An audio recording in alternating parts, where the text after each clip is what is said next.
नमस्कार दोस्तों, स्वागत है आप सभी का सीडीएस बूस्टर पर। मैं हूं रोहित यादव और आज की वीडियो में हम लोग कंप्लीट स्टैटिक्स करेंगे। स्टैटिक्स एक चैप्टर था जो छूट गया था। एक स्टूडेंट ने हमें याद दिलाया था, तो इसीलिए हम इस वीडियो को कंप्लीट कर रहे हैं। ये केवल लास्ट वीडियो था, इसके अलावा जितने भी वीडियोज़ थे, चैप्टर्स थे, उनको हमने कंप्लीट कर लिया था। पूरी की पूरी प्लेलिस्ट आपको हमारे चैनल पर मिल जाएगी। जाने से पहले उसको एक बार रिवाइज ज़रूर कर लीजिएगा। अगर आप ज़्यादा नहीं रिवाइज कर पाते हैं तो जो हमने एडवांस मैथ्स पढ़ाई है उसको ज़रूर रिवाइज कर लीजिएगा और उनके जो फॉर्मूले हैं उनको ज़रूर रिवाइज कर लीजिएगा।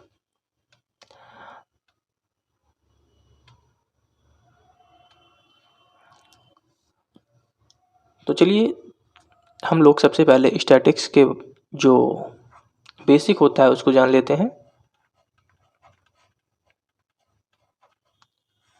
जो स्टैटिक्स में डाटा होता है उसको सबसे पहले प्राइमरी और सेकेंडरी में डिवाइड किया जाता है।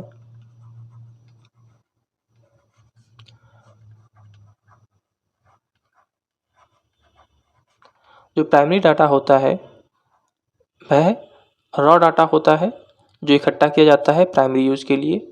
सेकेंडरी यूज़ का डाटा वह होता है जो कोई दूसरा इकट्ठा करता है और आप उसका इस्तेमाल करते हैं। जो टर्म्स हम लोग यूज़ करेंगे स्टैटिक्स में उनके बारे में जान लेते हैं। सबसे पहले तो हम रॉ डाटा यूज़ करेंगे। रॉ डाटा क्या होता है? ये एक रैंडमली कलेक्टेड डाटा होता है और ये कोई भी ऑर्डर में नहीं होता है। जैसे कि हमने कोई डाटा कलेक्ट कर लिया तो वो रॉ डाटा कहलाएगा, उसे हमने ऑर्डर में अरेंज नहीं किया है। तो दूसरा आता है ग्रुप डाटा।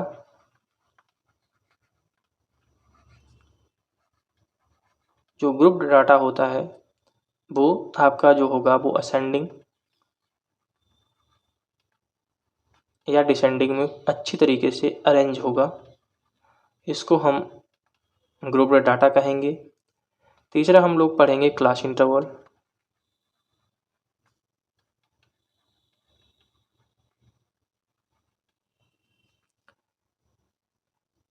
तो जो क्लास इंटरवल होता है ना, वो क्या होता है कि दो नंबर्स की लिमिट्स के बीच के डाटा को हम क्लास इंटरवल कहते हैं। ये वाला जो होता है ये लोअर लिमिट होता है, ये अपर लिमिट होता है। फिर हम लोग क्लास मार्क पढ़ेंगे। क्लास मार्क क्या होता है कि अपर लिमिट लोअर लिमिट को ऐड कर कर उसे 2 से डिवाइड कर दिया जाता है, तो जो डाटा हमें मिलता है वो क्लास मार्क कहलाता है।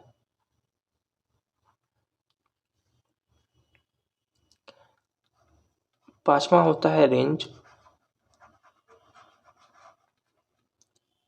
Range upper limit minus lower limit होता है, यानी कि अगर हम इसकी रेंज निकालें तो इसकी रेंज हो जाएगी 40 माइनस 30।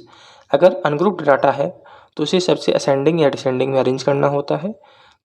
तो सबसे ऊपर वाला जो नंबर होगा और सबसे छोटा वाला नंबर होगा उसका डिफरेंस ही हमारा रेंज कहलाएगा।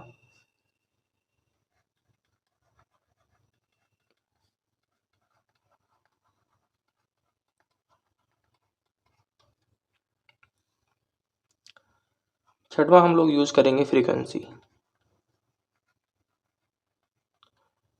फ्रीक्वेंसी क्या होता है कि कोई भी ऑब्जर्वेशन कितने टाइम्स रिपीट कर रहा है उसी को फ्रीक्वेंसी कहा जाता है।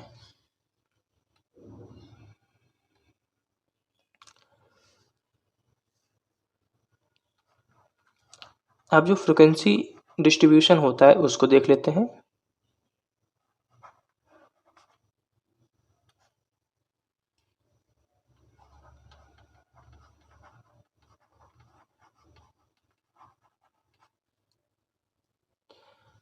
जो फ्रीक्वेंसी डिस्ट्रीब्यूशन होता है सबसे पहले डिस्क्रीट होता है,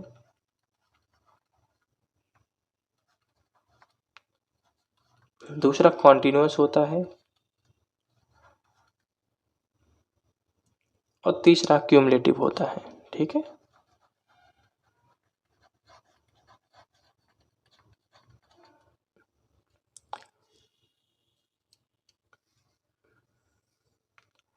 तो जो हमारा कॉन्टिन्यूस होता है इसमें भी दो मेथड यूज़ करते हैं, एक एक्सक्लूसिव मेथड यूज़ करते हैं, एक इंक्लूसिव मेथड यूज़ करते हैं।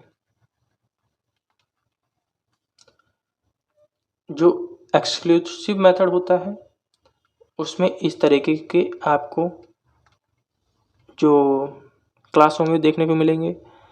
जो इंक्लूसिव होगा उसमें आपको क्लास इस तरीके से देखने को मिलेंगे, यानी कि यहाँ पे 19 से ख़त्म हुआ, यहाँ से 20 से शुरू हुआ, तो आपको इसे एक्सक्लूसिव बनाना पड़ेगा, तभी आप इसे किसी भी क्वेश्चन को सॉल्व कर पाएंगे। तो इसे इंक्लूसिव बनाने के लिए क्या किया जाता है, इसमें 0.5 घटाया जाएगा, इसमें 0.5 जोड़ दिया जाएगा, तो ये हो जाएगा 9.5 और ये हो जाएगा 19.5 और फिर यहाँ पे भी क्या हो जाएगा 19.5 और यहाँ पे हो जाएगा 29.5। ठीक है, अब जान लेते हैं क्यूमुलेटिव फ्रिक्वेंसी कैसे निकालते हैं। तो मान लेते हैं हमारे पास कुछ मार्क क्लास हैं, चलिए हम क्लास मान लेते हैं हमारे पास हैं 0 से 10, 10 से 20 और 20 से 30। यहाँ पे हमें फ्रिक्वेंसी दी गई है 10, 12 एंड 13। हमें क्यूमुलेटिव फ्रिक्वेंसी फाइंड करनी है, तो क्यूमुलेटिव फ्रिक्वेंसी फाइंड करने के लिए सबसे पहले आपको जो फ्रिक्वेंसी का फर्स्ट टर्म होगा उसको एज इट जैसा है वैसे ही लिख लेना है। उसके बाद आपको नेक्स्ट जो फ्रिक्वेंसी है उसको इस फ्रिक्वेंसी में जोड़ देना है, यानी कि 10 में 12 जोड़ना है, तो आपके पास 22 हो जाएगा। 22 में हम 13 ऐड करेंगे तो 35 हो जाएगा। तो ये क्यूमुलेटिव फ्रिक्वेंसी हो गई।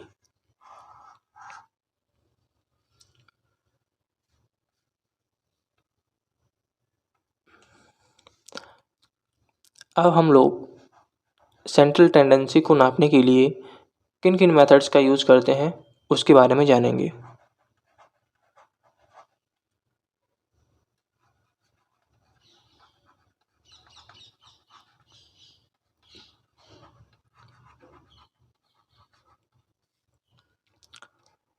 सबसे पहला जो होता है अर्थमेटिक मीन होता है, जिसे हम मीन के नाम से भी जानते हैं, और आपने एक चैप्टर पढ़ा होगा एवरेज, तो इसमें इसे हम एवरेज भी कह सकते हैं।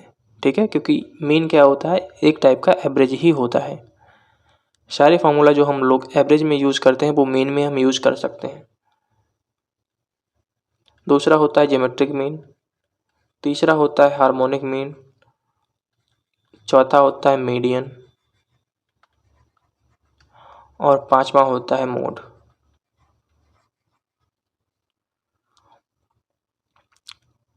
कभी कभी जो ये 4 पॉइंट है ना,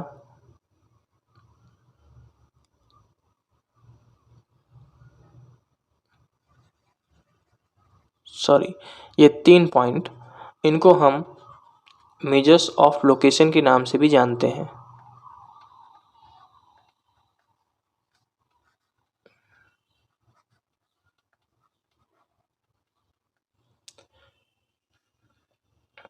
अब सबसे पहले हम लोग अर्थमेटिक मीन जान लेते हैं। अर्थमेटिक मीन को निकालने के लिए दो प्रकार के डाटा हम लोग यूज़ करेंगे, एक अनग्रुप्ड और एक ग्रुप्ड। जो अनग्रुप्ड डाटा होगा उसका मीन निकालने के लिए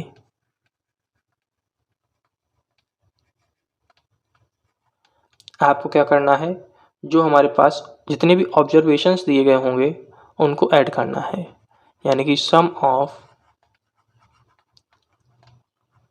ऑब्जर्वेशंस अपॉन टोटल ऑब्जर्वेशंस, यानी कि जितने नंबर ऑफ ऑब्जर्वेशंस हैं वो नीचे लिख देने हैं और जितने भी ऑब्जर्वेशंस दिए गए हैं उनको सम कर कर ऊपर लिख देना है। अब यहीं पे अगर आपके पास अनग्रुप्ड डाटा आ जाए, सॉरी ग्रुप्ड डाटा आ जाए, ग्रुप का मतलब होता है कि हमें कुछ क्लास दिए गए होंगे 10 से 20, 20 से 30, ठीक है, इस तरीके से 30 to 40, इस तरीके से हमें डाटा दिए गए होंगे। तो उसमें उसको फाइंड करने के लिए सबसे पहले आपको एक्स निकालना पड़ेगा, एक्स आई। एक्स आई कैसे निकलेगा, उसे हम क्लास मार्क कहते हैं। क्लास मार्क जो अपर लिमिट होती है और लोअर लिमिट होती है उसको ऐड करेंगे और 2 से डिवाइड करेंगे तो हमारे पास एक बिल्कुल मिडल वैल्यू निकल के आएगी इनकी, तो वही हमारा क्या हो जाएगा, क्लास मार्क।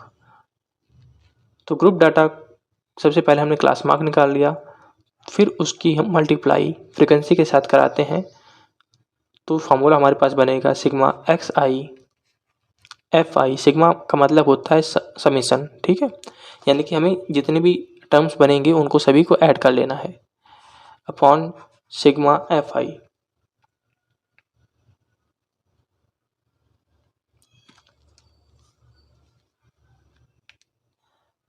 यानी कि जो फ्रीक्वेंसी होंगी उनको ऐड कर इसे डिवाइड कर देना है।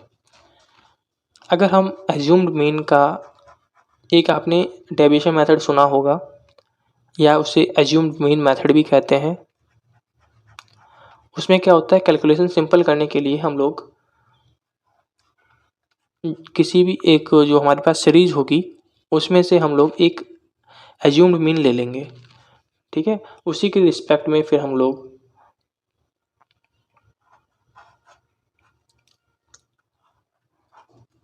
जितने भी टर्म होंगे उससे हम क्या करेंगे, एज्यूम्ड मीन को माइनस कर देंगे, ठीक है। जैसे मान लेते हैं हमारे पास टर्म है एक्स आई, तो उससे हम एज्यूम्ड मीन को माइनस कर देंगे और जितने भी टर्म हमारे पास होंगे उससे इसको डिवाइड कर देंगे। ध्यान रखना, ए को डिवाइड नहीं करेंगे।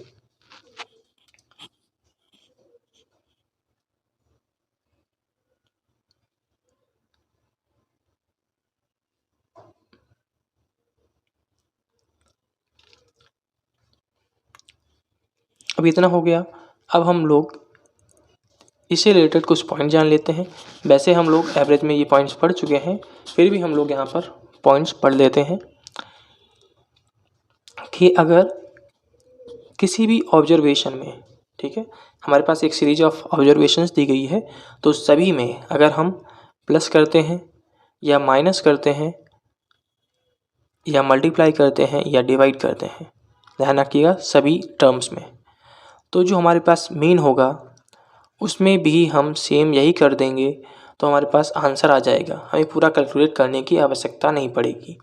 यानी कि अगर हम पूरी सीरीज में प्लस कर रहे हैं तो यहाँ पे भी प्लस कर दीजिए, माइनस कर रहे हैं तो माइनस कर दीजिए, मल्टीप्लाई कर रहे हैं तो मल्टीप्लाई कर दीजिए, डिवाइड कर रहे हैं तो डिवाइड कर दीजिए। दूसरा होता है average of natural number. Average of natural number निकालने के लिए हमें क्या करना होता है, अगर आपको समीशन पता है नेचुरल नंबर्स का तो वह होता है n+1 अपॉन 2। अगर इसका हमें एवरेज निकालना है तो n से डिवाइड कर देंगे, तो एवरेज हमारे पास आ जाएगा n+1 अपॉन 2।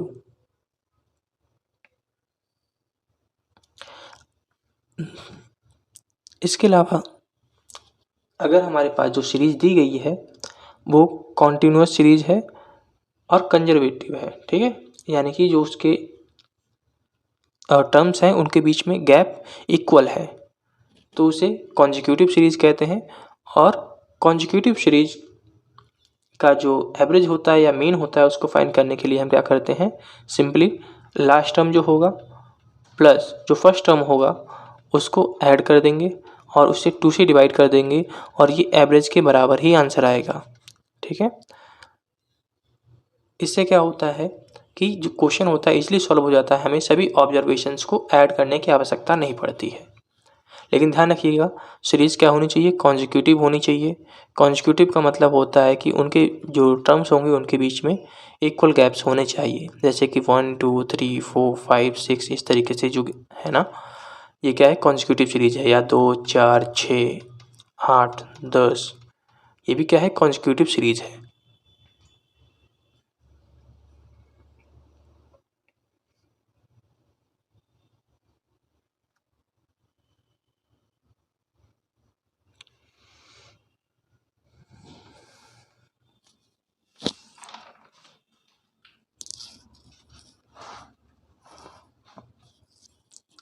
इसी में एक मेथड और आता है जिसे हम कहते हैं स्टेप डेविएशन मेथड।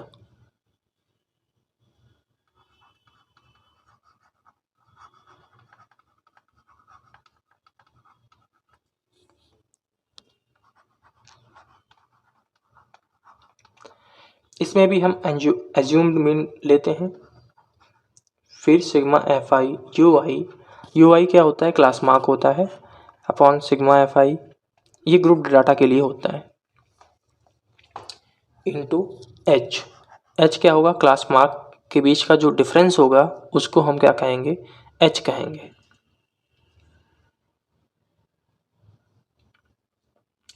इसके बाद आता है वेटेड अरिथमेटिक मीन।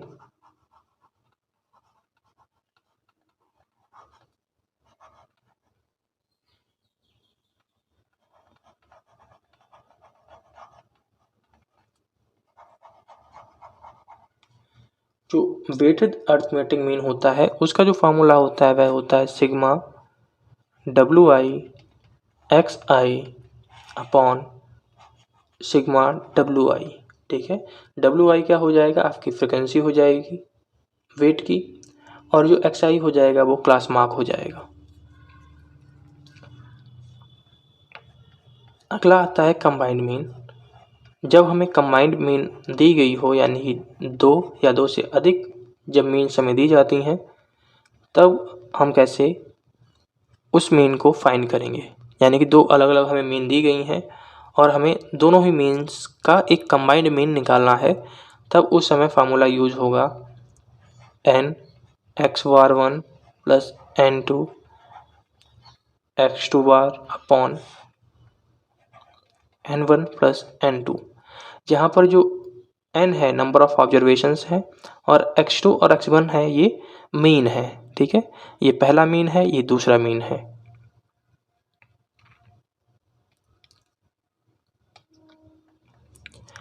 अब हम लोग ज्योमेट्रिक मीन देखेंगे। ज्योमेट्रिक मीन का जो फार्मूला होता है वह रूट ए बी होता है, या आप कह सकते हैं कि अगर हमारे पास दो नंबर हैं तो ये होगा। अगर हमारे पास कई नंबर्स हैं, जैसे हम मान लेते हैं हमारे पास एन तक नंबर्स हैं, तो सभी नंबर्स को हमें मल्टीप्लाई करना है और जो पावर हो जाएगी वो 1/n हो जाएगी। यहाँ पर भी हम इसको लिख सकते हैं 1/2 की पावर 1/2, क्योंकि यहाँ पे हमारे पास दो टर्म थे तो हमने 1/2 किया, यहाँ पे हमारे पास n टर्म्स हैं तो हमने 1/n किया। इसके बाद आता है हार्मोनिक मीन। हार्मोनिक मीन निकालने का जो फार्मूला होता है वह होता है 1/n 1/a1 plus 1/a2 plus 1/a3। फिर जितने भी ऑब्जर्वेशंस हमारे पास होंगे उनको सभी को हम 1 कर ऐड करेंगे और ये हमें एक हार्मोनिक मीन मिल जाएगा। ठीक है, यहाँ पे n क्या है, नंबर ऑफ ऑब्जर्वेशंस है।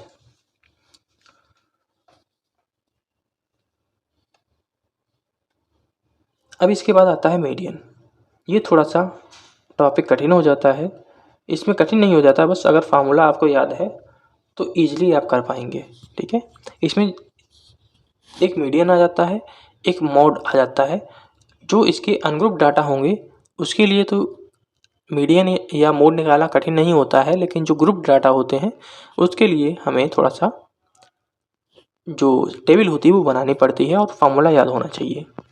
तो सबसे पहले हम लोग अनग्रुप डाटा के लिए देख लेते हैं, यानी कि इंडिविजुअल सीरीज के लिए। तो जो इंडिविजुअल सीरीज के लिए डाटा होता है,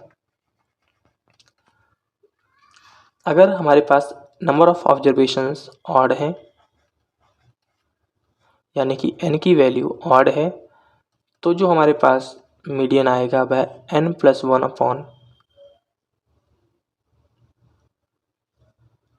अपॉन 2th ऑब्जर्वेशन हो जाएगा। ध्यान रखिएगा यहाँ पे ऑब्जर्वेशंस है, यहाँ पे वैल्यू नहीं आएगी। आपको उस ऑब्जर्वेशन जाकर देखना है कि उस ऑब्जर्वेशन की वैल्यू क्या है।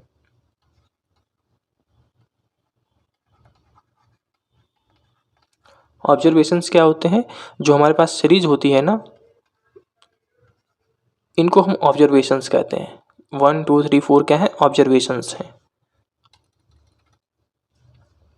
अगर यहीं पे n इवन होता तब क्या करते, तब जो हमारे पास होता है वह होता है n/2th term plus n/2th plus 1th term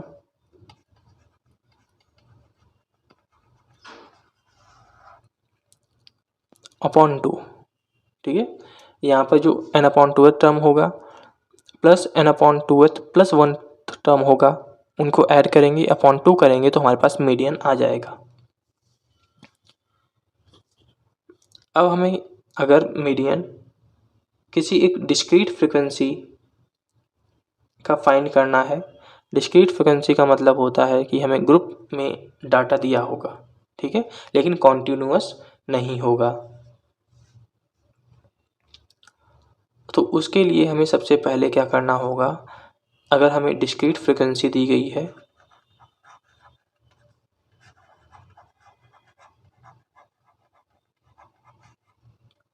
तो उसके लिए सबसे पहला पॉइंट होगा, आपको क्यूमुलेटिव फ्रीक्वेंसी फाइंड करनी पड़ेगी। क्यूमुलेटिव फ्रीक्वेंसी फाइंड करने के बाद आपको sigma F I upon to निकालना पड़ेगा। सिग्मा एफ आई क्या है, समेशन ऑफ फ्रीक्वेंसीज है।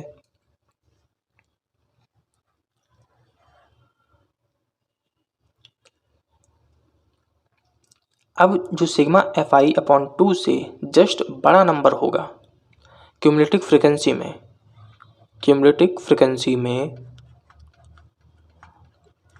Sigma F I upon to से जस्ट ग्रेटर नंबर होगा, भाई हमारा क्या हो जाएगा, मीडियन हो जाएगा।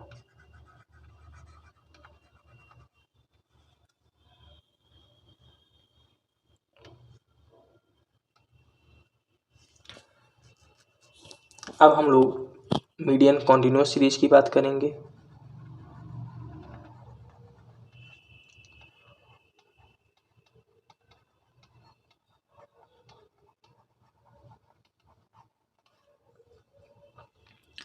जो कंटिन्यूअस सीरीज में जो कंटिन्यूअस सीरीज होती है उसका जो मीडियन निकालने का फार्मूला होता है वह L plus sigma F I upon two minus C upon F into H होता है। जहाँ पे जो एल होता है हमारे पास, ये लोअर लिमिट होती है मॉडल क्लास की,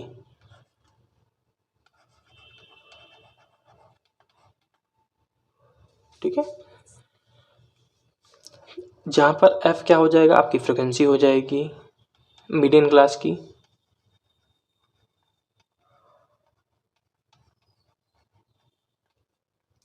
मीडियन क्लास हम कैसे निकालेंगे, तो जो क्यूमुलेटिव फ्रिक्वेंसी होगी ना, जब हम sigma F I upon to निकालेंगे और उससे जस्ट जो बड़ा नंबर होगा वही हमारे पास क्या हो जाएगा, मीडियन हो जाएगा, मीडियन क्लास हो जाएगा, ठीक है। उसी के सामने वाली जो फ्रिक्वेंसी होगी उसको हम उठा लेंगे और उसी के सामने वाली जो क्लास होगा यानी ग्रुप दिया गया होगा उसके हम लोअर लिमिट को ले लेंगे। एच आपका क्या हो जाएगा, साइज हो जाएगा मीडियन क्लास का। साइज का मतलब क्या है, जैसे 20 से 30 अगर हमारे पास गैप है तो यहाँ पे इसका साइज 10 हो गया। और जो सी है हमारे पास यहाँ पर, जो ये सी है, ये क्या है, जो क्यूमुलेटिव फ्रिक्वेंसी होगी जो मीडियन क्लास होगा ना हमारे पास, मीडियन क्लास से जस्ट पहले वाली फ्रिक्वेंसी, ठीक है। जो मीडियन क्लास होता है वह sigma F I upon to से जस्ट बड़ा होता है, लेकिन सी क्या हो जाएगा, क्यूमुलेटिव जो फ्रिक्वेंसी होगी जो हमने sigma F I upon to निकाला होगा उससे जस्ट पीछे वाला नंबर हमारे पास क्या हो जाएगा, सी हो जाएगा।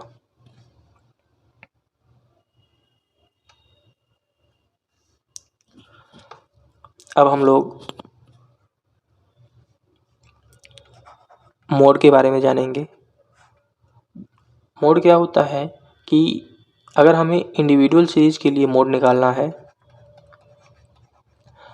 तो जो नंबर कोई भी नंबर जो टर्म या सीरीज में होना चाहिए जिसकी मैक्सिमम फ्रिक्वेंसी होगी वही हमारे पास मोड हो जाएगा। फॉर एग्जांपल हमारे पास एक सीरीज है 1 2 2 3 3 3 3 एंड 4। अगर आपसे पूछा जाए इसमें मोड क्या है तो आप कहेंगे यहाँ पर मोड 3 है, क्योंकि यहाँ पर जो 3 रिपीट कर रहा है वह 4 टाइम्स रिपीट कर रहा है। यानी कि जो जितनी बार रिपीट करेगा, यानी कि जो मैक्सिमम टाइम्स रिपीट करेगा भाई हमारा क्या हो जाएगा, मोड हो जाएगा। ये केवल इंडिविजुअल सीरीज़ के लिए है। इसके बाद आता है सेकंड डिस्क्रीट सीरीज।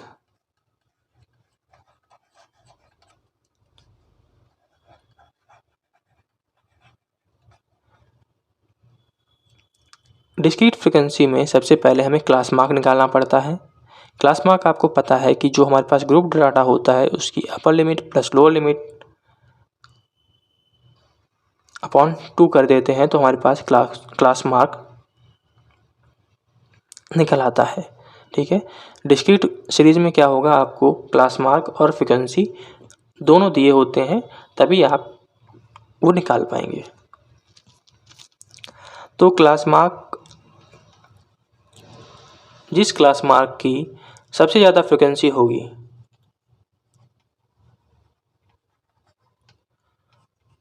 भाई क्या हो जाएगा आपके पास, मोड हो जाएगा। एग्जाम्पल के लिए हमारे पास क्लास मार्क दिए गए हैं 2, 4, 6, 8, 10 और इसकी जो फ्रिक्वेंसी हमें दी गई है, 2 की फ्रिक्वेंसी हमारे पास 10 है, 4 की 15 है, 6 की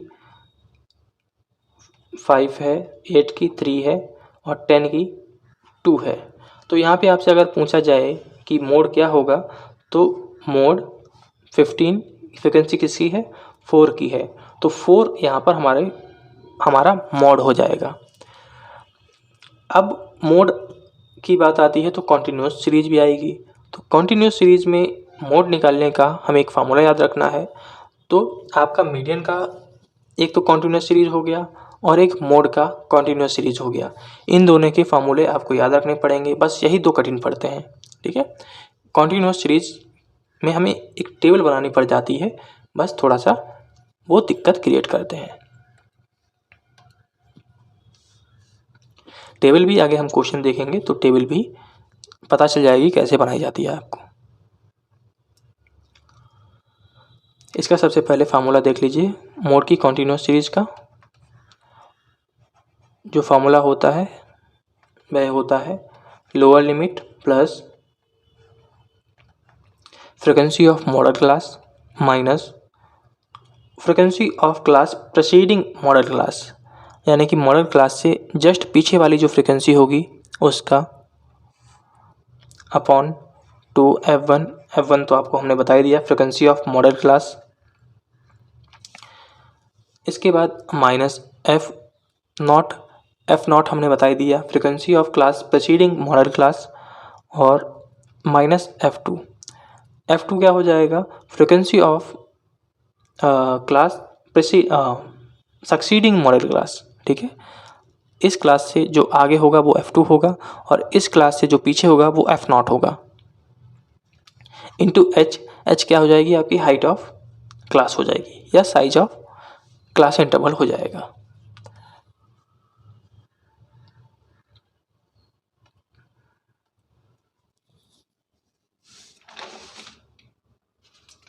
अब हम लोग relation between median and mode जान लेते हैं। जो relation between median and mode है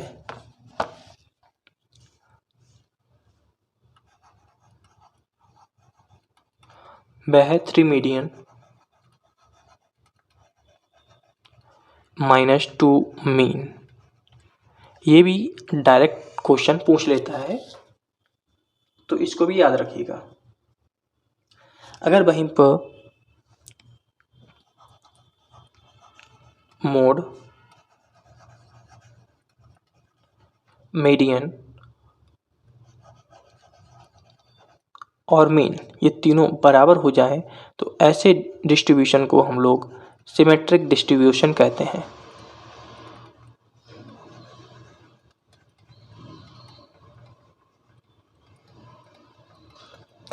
अब कुछ इंपॉर्टेंट फार्मूले और होते हैं, उनको भी देख लीजिए, वो भी कभी कभी पूछ लेता है। कोफिशिएंट ऑफ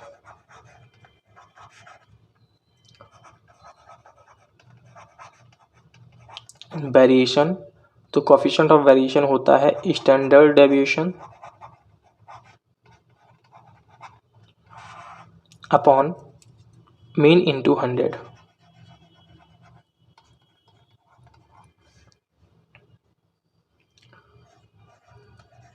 कोफिशिएंट ऑफ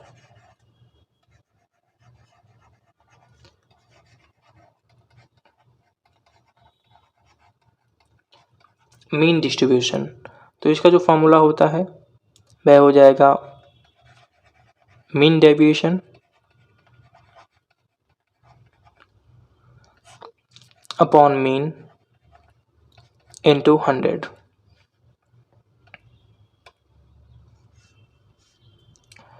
अगर हमें मीन डेविएशन निकालना है तो मीन डेविएशन एक इंडिविजुअल सीरीज का निकालना है तो वह हो जाएगा सिग्मा एक्स आई माइनस मीन अपॉन एन। और वहीं पर आप अगर डिस्क्रीट सीरीज का निकाल रहे हैं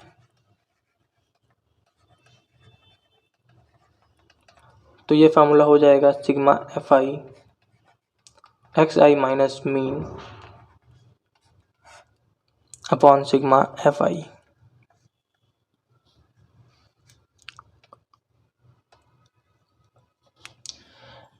अब स्टैटिक्स में कुछ ग्राफ्स का भी हम स्टडी करते हैं, तो जो हम लोग ग्राफ्स का स्टडी करते हैं उनको देख लेते हैं। तो जो ग्राफ हमारे पास होता है सबसे पहले तो बार ग्राफ होता है।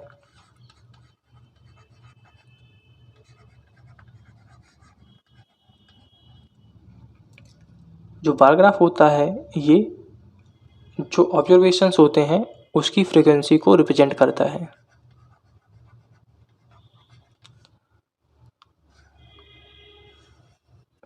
इधर आपकी फ्रीक्वेंसी हो जाएगी और इधर आपके जो नंबर्स होते हैं या आप कह सकते हैं ऑब्जर्वेशंस वो हो जाएंगे। तो यहाँ पर जो बार ग्राफ होता है उसमें जो ये रेक्टेंगल्स होते हैं इनको हम ऐड नहीं करते।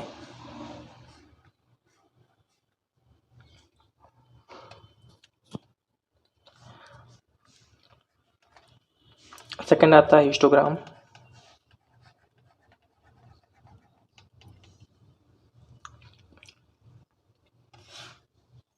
हिस्टोग्राम का हम यूज ज़्यादातर ग्रुप डाटा को रिप्रेजेंट करने के लिए करते हैं।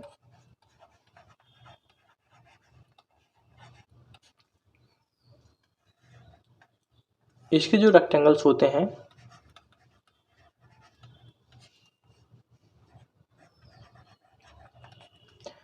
वो आपको बिल्कुल सटे हुए मिलेंगे,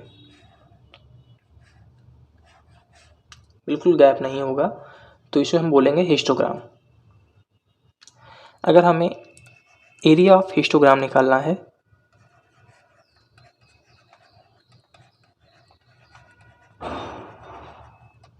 तो यह हो जाएगा सम ऑफ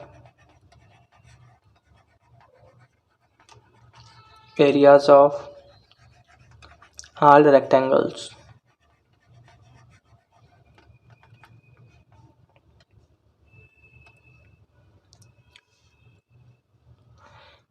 ध्यान रखिएगा कि अगर जो आपकी सीरीज दी गई है वो डिसकंटिन्यूअस सीरीज है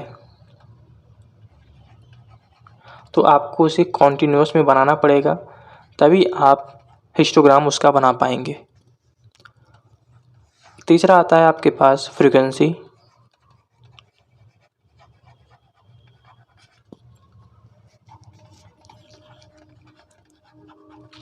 पॉलीगॉन, फ्रीक्वेंसी पॉलीगॉन में क्या होता है कि जो आपके पास हिस्टोग्राम होता है उसके अगर हम मिड पॉइंट्स लेकर एक ग्राफ बना दें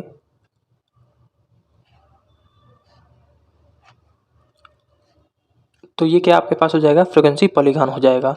इस तरीके से आपका फ्रीक्वेंसी पॉलीगॉन बनता है। ठीक है,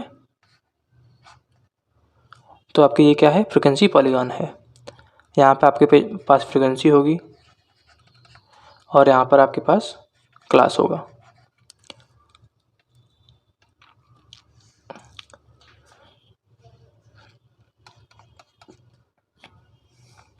इसके बाद ओगिव कर्व आता है। ओगिव कर्व क्या होता है, ये आपकी जो क्यूमुलेटिव फ्रिक्वेंसी होती है उसको दर्शाने के लिए कर्व होता है। यहाँ पे आपकी क्यूमुलेटिव फ्रिक्वेंसी हो जाएगी। ध्यान रखिएगा, क्यूमुलेटिव फ्रिक्वेंसी और फ्रिक्वेंसी दोनों अलग अलग होते हैं। तो जो ओगिव होता है वो क्यूमुलेटिव फ्रिक्वेंसी को दर्शाने के लिए यूज़ किया जाता है। बाकी के जितने भी ग्राफ हैं वो फ्रिक्वेंसी को दर्शा रहे हैं।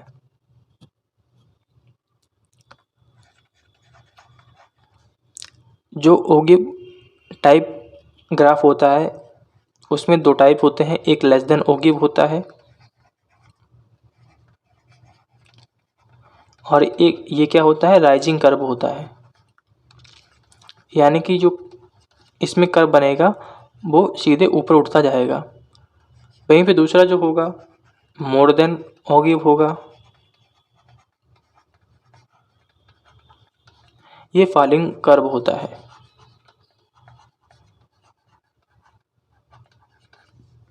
यानी में इसमें जो ग्राफ बनेगा इस तरीके से कुछ बनेगा, यानी कि नीचे बिल्कुल गिरता चला जाएगा।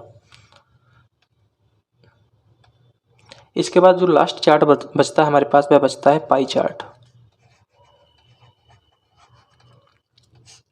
पाई चार्ट में हम लोग किसी भी डाटा को सेंट्रल एंगल्स में डिवाइड कर देते हैं, ठीक है।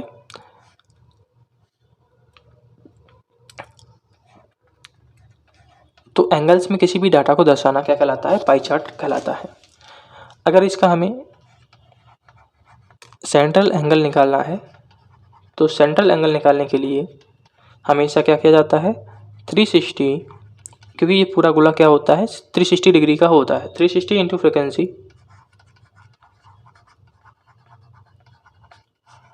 Upon total frequency.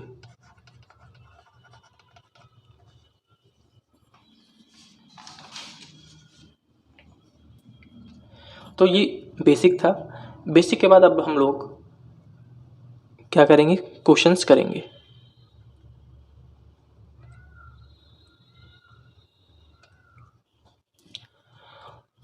यहाँ पे जो पहला क्वेश्चन हमारे पास है, let the observation at hand be arranged in increasing order, which one of the following measure will not effect when the smallest and largest observations are removed.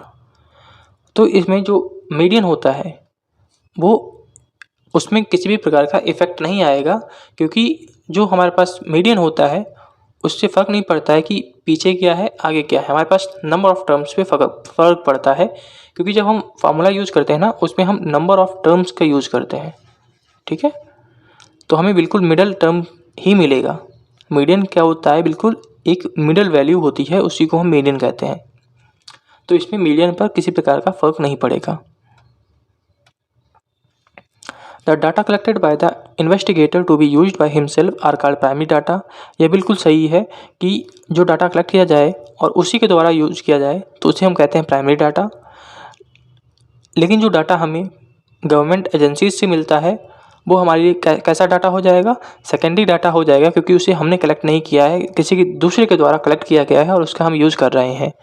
तो वह हमारे पास सेकेंडरी डाटा का एग्जाम्पल हो गया। तो यहाँ पर दोनों ही ऑप्शन सही हो जाएंगे। Which one among the following statement is correct? Simple work diagram are those diagram which shows two characteristics of the data. In pie diagram, all the items are converted into angles. A work diagram is one which data are shown in terms of hours. War diagram presents data through length and breadth. तो ना ही ये सही है, ना ही ये सही है और ना ही ये सही है। लेकिन ये पाई डायग्राम वाला जो है बिल्कुल सही है, क्योंकि इसके जो आइटम्स होते हैं उनको हम किस में कन्वर्ट कर देते हैं, एंगल्स में कन्वर्ट कर देते हैं।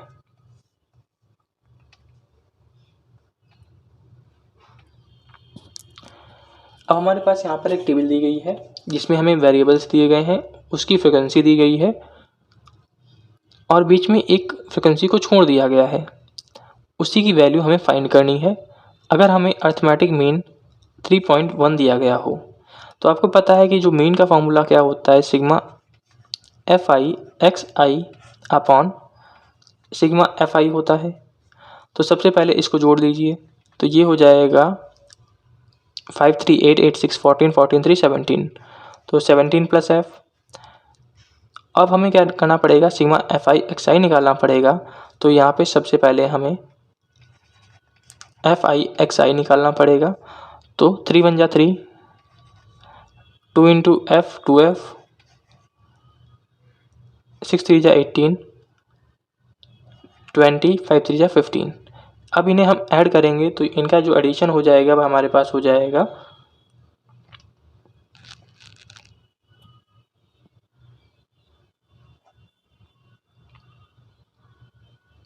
56 प्लस 2f। ठीक है, तो यहाँ पे हम वैल्यू पुट कर देंगे। तो ये हो जाएगा 3.1 equals 56 plus 2f upon 17 plus f। अब इसे हम जब सॉल्व करेंगे तो जो हमारे पास f की वैल्यू आ जाएगी वह 3 आ जाएगी। तो 3 हमारा इसका करेक्ट आंसर हो जाएगा।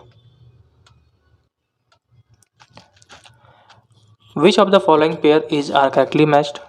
Weight of a person एक continuous variable होता है। Education qualification of the person एक attribute होता है। तो जो इसका पहला वाला ऑप्शन है, जो वेट होता है पर्सन का, वो कॉन्टिन्यूस वेरिएबल होता है।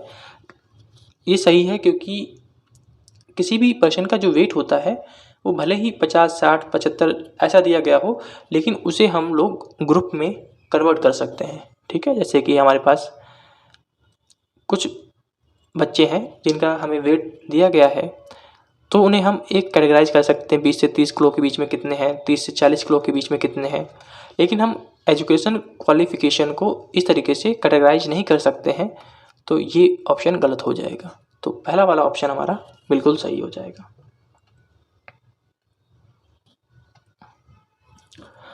The mean of 100 values is 45.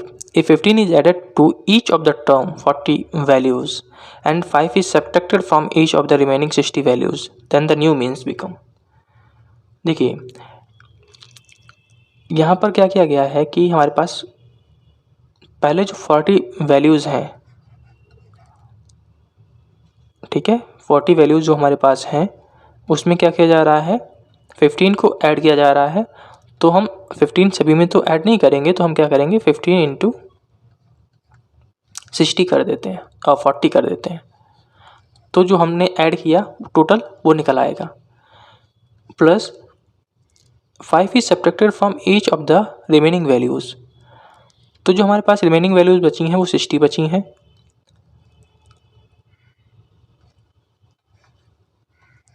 उसमें से सब्ट्रैक्ट क्या किया जा रहा है, तो सब्ट्रैक्ट किया जा रहा है 5। तो 60 वैल्यूज़ हैं, सभी से 5 सब्ट्रैक्ट करेंगे तो कितना हो जाएगा, 60 इंटू 5 हो जाएगा।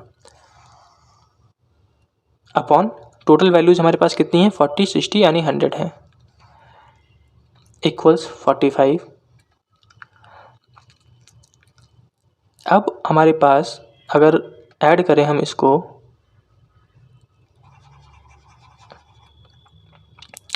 तो ये हो जाएगा 1 से लेके 100 तक, यानी कि हमारे पास जो वैल्यूज़ हो जाएंगी n100 तक upon 100 plus 600 minus 300 means 300 upon 100। तो इसकी वैल्यू हमें दी गई है क्योंकि ये ओरिजिनल मीन है, तो ओरिजिनल मीन की वैल्यू हमें 45 दी गई है। अब इसको डिवाइड करेंगे हमें 3 मिलेगा। अब इसमें 45 में अगर हम 3 ऐड कर दें तो कितना हो जाएगा, हमारे पास 48 हो जाएगा। तो 48 करेक्ट आंसर हो जाएगा। विच one of the following relation for the number 10 7 8 5 6 8 5 8 6 is correct. तो सबसे पहले आपको क्या करना है, इसको एक असेंडिंग ऑर्डर में कर लीजिए। तो 5 5 6 6 7 8 8 8 और 10। अगर हमें मीन निकालना है तो मीन क्या हो जाएगा, इसका हम एज्यूम्ड मीन मान लेते हैं 7। तो 7 plus 7 minus 5 minus 2 plus 7 minus 5 minus 2 minus 1। अब इसमें करेंगे तो प्लस 8, क्योंकि खुद के साथ करेंगे तो 0 आ जाएगा, उससे कोई फ़र्क नहीं पड़ता है। तो 8, अब 8 के साथ करेंगे तो +1, फिर +1, फिर +1, फिर +3, 3 1 4 1 5 1 6, 2 2 4 2 6, यानी कि ये पूरा का पूरा 0 आ गया। अब इसका तो हमारे वैल्यू 0 आ गया, 0 में हम 7 ऐड करेंगे तो हमारे पास कितना वैल्यू आ जाएगा, 7 आ जाएगा। तो मीन हमारे पास 7 है। मीडियन देख लेते हैं, तो मीडियन में टोटल हमारे पास 9 टर्म्स हैं, और 9 टर्म्स होने का मतलब है कि हमें जो मीडियन प्राप्त होगा n/2th प्लस 1th टर्म, यानी कि 9 + 1 10, 10/2 यानी कि 5th टर्म हमें प्राप्त होगा। तो 5th टर्म 4 इधर निकाल दिए, 4 उधर निकाल दिए, तो बीच वाला जो वैल्यू हो जाएगी वो हमारे पास क्या हो जाएगी, मीडियन हो जाएगी। तो यहाँ पे हमने देखा कि जो हमारे पास मीन है वो मीडियन के बराबर है, तो ऑप्शन ए हमारा बिल्कुल सही हो जाएगा। In histogram the width of the bar is proportional to,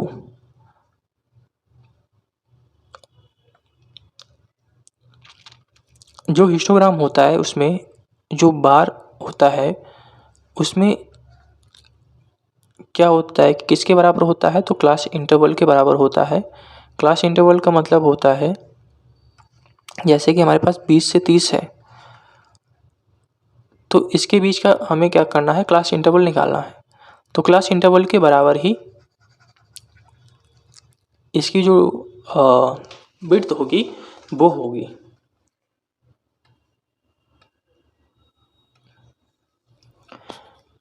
Which one of the following statement is correct? A frequency polygon is obtained by connecting the corner points of the rectangles in a histogram।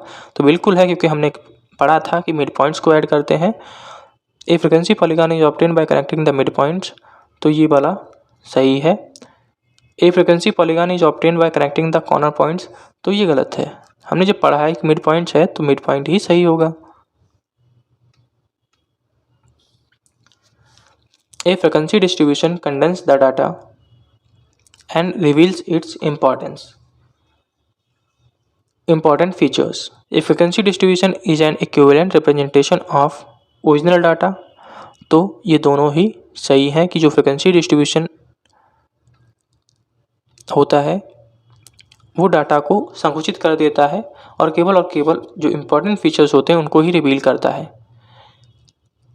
दूसरा, ये original data के equivalent ही होता है, क्योंकि जो frequency distribution होता है वो डाटा को पूरा एक्सटेंड होता है ना, जो डाटा 10-12 पेजों का होगा उसे ग्राफ के माध्यम से बहुत छोटा कर देता है। तो दोनों ही ऑप्शन हमारे पास सही हो जाएंगे।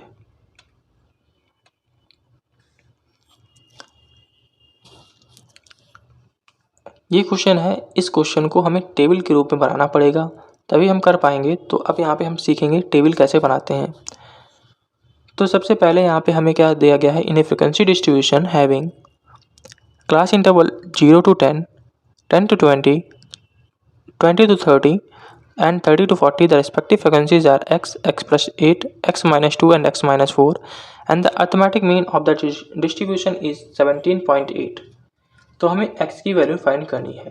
तो इसको फाइंड करने से पहले हमें क्या करना पड़ेगा, जो टेबल है उसको बनाना पड़ेगा। तो सबसे पहले हम क्लास लिख लेते हैं। तो क्लास यहाँ पे हमारे पास हो जाएगा 0 से 10, 10 से 20, 20 से 30, 30 से 40। फिर हमें क्लास मार्क निकालना है, तो इसका क्लास मार्क हो जाएगा 5, 15, 20, 35। फ्रिक्वेंसी हमें दी गई है, तो फ्रिक्वेंसी को हम नोट कर लेते हैं, x, x plus 8, x minus 2, x minus 4। इसके बाद हम लोग सिग्मा एफ आई एक्स आई निकालेंगे, क्योंकि अर्थमेटिक मीन निकालने के लिए हमें सिग्मा एफ आई एक्स आई की आवश्यकता पड़ेगी। तो ये हो जाएगा 5x, इन दोनों की मल्टीप्लाई करेंगे तो ये हो जाएगा 15x प्लस 120,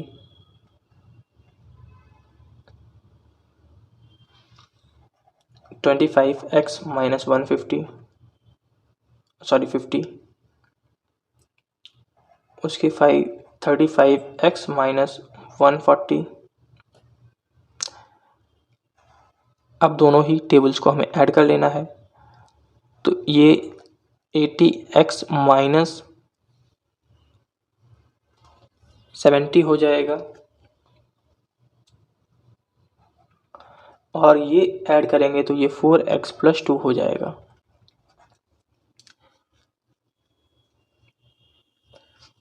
तो सबसे पहले हमें x निकालना है, तो हम क्या करेंगे, अर्थमेटिक मीन का यूज़ करेंगे। अर्थमेटिक मीन का फार्मूला आपको पता है कि सिग्मा एफ आई एक्स आई अपॉन सिग्मा एफ आई होता है।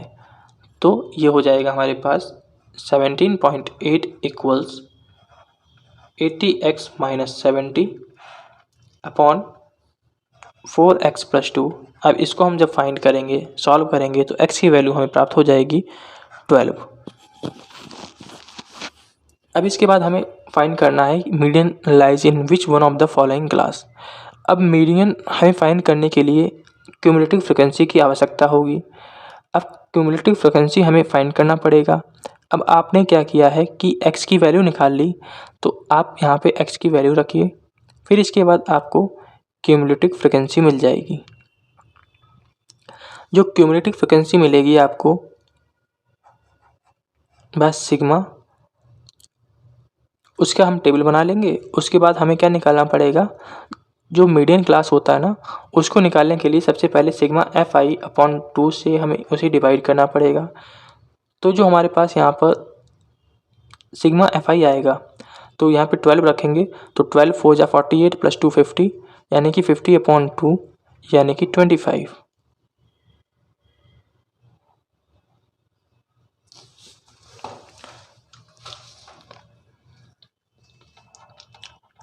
आ गया। अब 25 से जस्ट ग्रेटर नंबर जो होगा वही हमारा क्यूमुलेटिव फ्रिक्वेंसी होगा और वह 35 होगा। जब आप यहाँ पे क्यूमुलेटिव फ्रिक्वेंसी फाइंड करेंगे ना, तो जस्ट 25 से जो बड़ा नंबर होगा 35 वही हमारा क्यूमुलेटिव फ्रिक्वेंसी होगा, और जो 35 आएगा वह आपका यहाँ पर आएगा।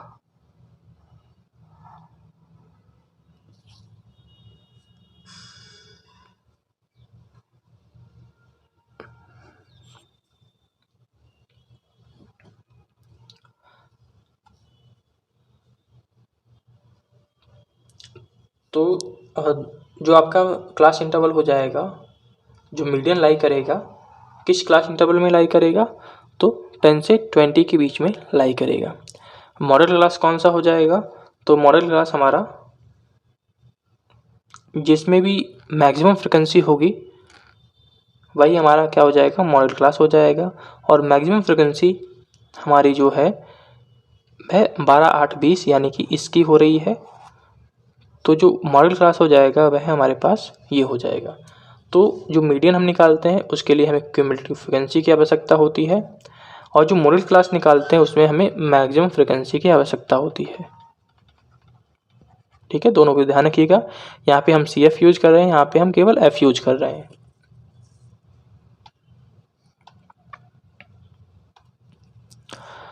The mean of 7 observations is 7. If each observation is increased by 2, the new observation is simple question कि अगर ईच ऑब्जर्वेशन को हम 2 से इंक्रीज कर रहे हैं तो मीन में हम डायरेक्ट +2 कर देंगे तो हमारे पास नया मीन आ जाएगा। इस क्वेश्चन को आप कंबाइंड मीन से कर सकते हैं या आप इसे एलिगेशन मेथड से भी कर सकते हैं। एलिगेशन मेथड बहुत सरल पड़ेगा आपको, तो एलिगेशन मेथड यूज करना चाहिए। तो यहाँ पर हमें सैलरी दी गई है 60 एम्प्लॉयज़ की, जो कंबाइंड है वो हमें दी गई है। मेल की जो मीन सैलरी है वो 500 है, फीमेल की हमें नहीं पता है। कंबाइंड जो हमें पता है वह 4800 है। जो मेल और फीमेल्स के नंबर हैं वो हैं 45 मेल्स हैं और 15 फीमेल्स हैं। अगर हम डिफरेंस लेते हैं तो ये 200 आएगा, तो 15 की वैल्यू यहाँ पे 200 होनी चाहिए। अगर हमें 15 की जगह 200 बनाना है तो 1 की वैल्यू कितनी हो जाएगी, 200/15 हो जाएगी। तो 215 से हमें इधर मल्टीप्लाई भी करना पड़ेगा।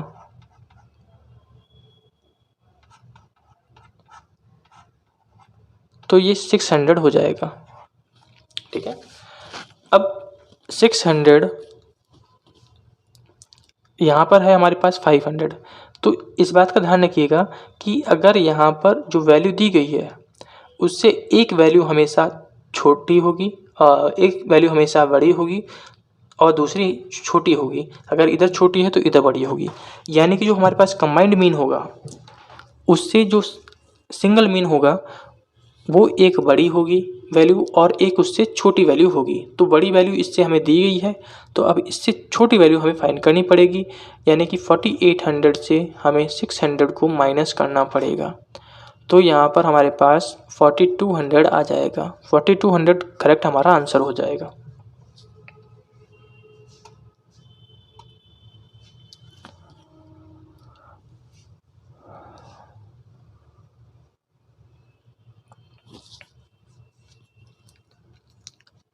The median of the following distribution is 14.4 and the total frequency is 20.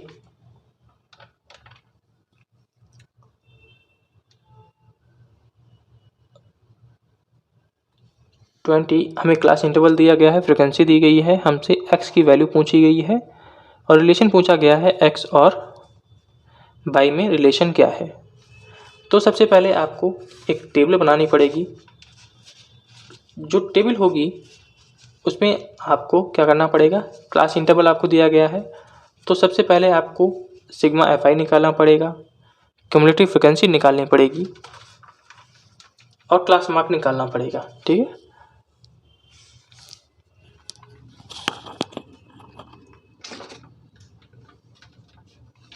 तो आप इसी क्लास मार्क कैसे बनाएंगे। आपके पास क्लास दिया गया है, फ्रिक्वेंसी दिया गया है, तो हम क्लास मार्क लिख लेते हैं। क्लास मार्क आपका हो जाएगा 6 + 0 यानी कि 3, ये 9 हो जाएगा, यहाँ पे 15 हो जाएगा, 21 हो जाएगा और 27 हो जाएगा। अब आपको क्यूमुलेटिव फ्रिक्वेंसी निकालनी पड़ेगी। तो क्यूमुलेटिव फ्रिक्वेंसी हम यहाँ पे लिख लेते हैं। तो ये 4 है, 4 को सबसे पहले यहाँ पे नोट किया। अब 4 में अगला जो है उसको ऐड कर दीजिए। फिर 4x + x में अगला ऐड कीजिए 5 यानी कि 9 + x। फिर 9 + x में अगला ऐड कीजिए y, तो 9 + x + y। और फिर 9 इसमें 1 ऐड कीजिए तो हो जाएगा 10 + x + y। अब यहाँ पर जो हमें मीडियन दिया गया है वह 14.4 और टोटल फ्रिक्वेंसी हमें 20 दिया गया है। तो अगर यहाँ पे हम फ्रिक्वेंसी निकालें तो फ्रिक्वेंसी यहाँ पे टोटल हमारे पास आ जाएगी 549 + 10, 10 + x + y। और जो हमें टोटल फ्रिक्वेंसी दी गई है 20 दी गई है, तो यहाँ से x + y हमें प्राप्त हो जाएगा 10।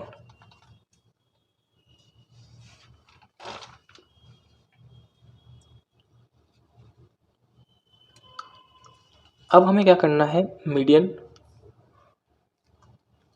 का फार्मूला लगाना है। तो मीडियन में फार्मूला क्या होता है, L + sigma fi/2 - C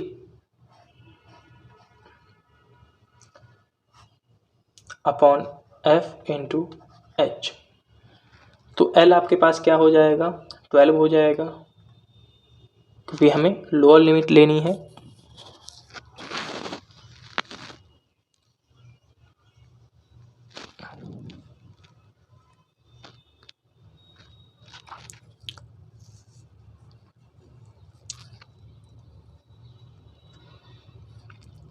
plus sigma fi हमारे पास 20 है, तो 20/2 10, 10 -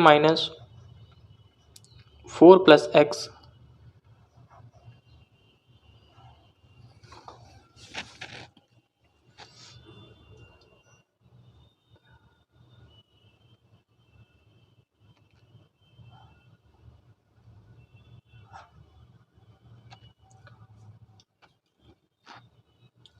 और इसकी जो फ्रिक्वेंसी हमारे पास है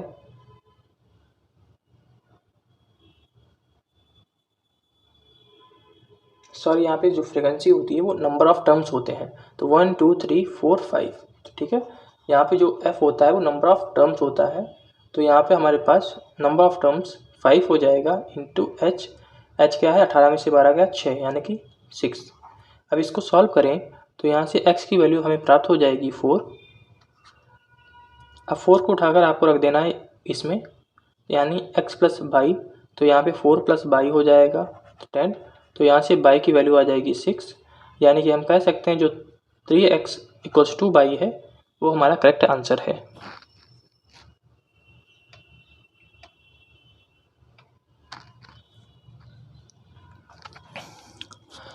If m is the mean of p q r s t u v and then what is the mean of these numbers।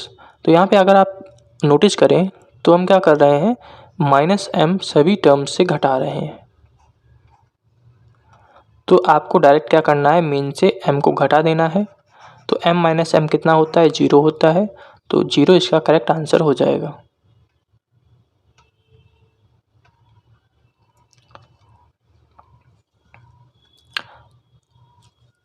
The average of u plus b plus w plus x plus y plus z is 10, तो इन सब की total जो value हो जाएगी वो 60 हो जाएगी, क्योंकि 6 टर्म्स हैं और एवरेज दिया गया है, तो एवरेज में हम टोटल नंबर से मल्टीप्लाई कर देंगे, तो इन सब की वैल्यू 60 हो जाएगी। अब जब हम इन सभी को ऐड करेंगे तो सभी को ऐड करने पर हमें प्राप्त होगा u plus B plus W plus X plus Y plus Z plus 210 upon total जो टर्म्स हमारे पास 6 हैं, तो इसकी वैल्यू क्या है, हमारे पास 60 है, अभी हमने निकाला 60, तो 60 प्लस 210 हमारे पास 270 हो जाएगा, 270 अपॉन 6, तो ये हमारे पास 45 वैल्यू आ जाएगी।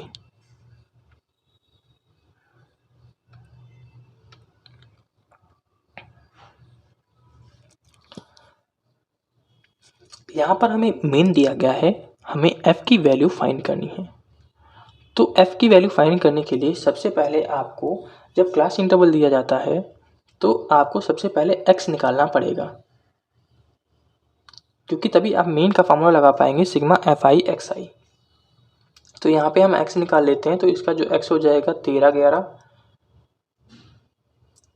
ये 24/2 यानी कि ये 12 हो गया, 2 इसमें ऐड किया 14 16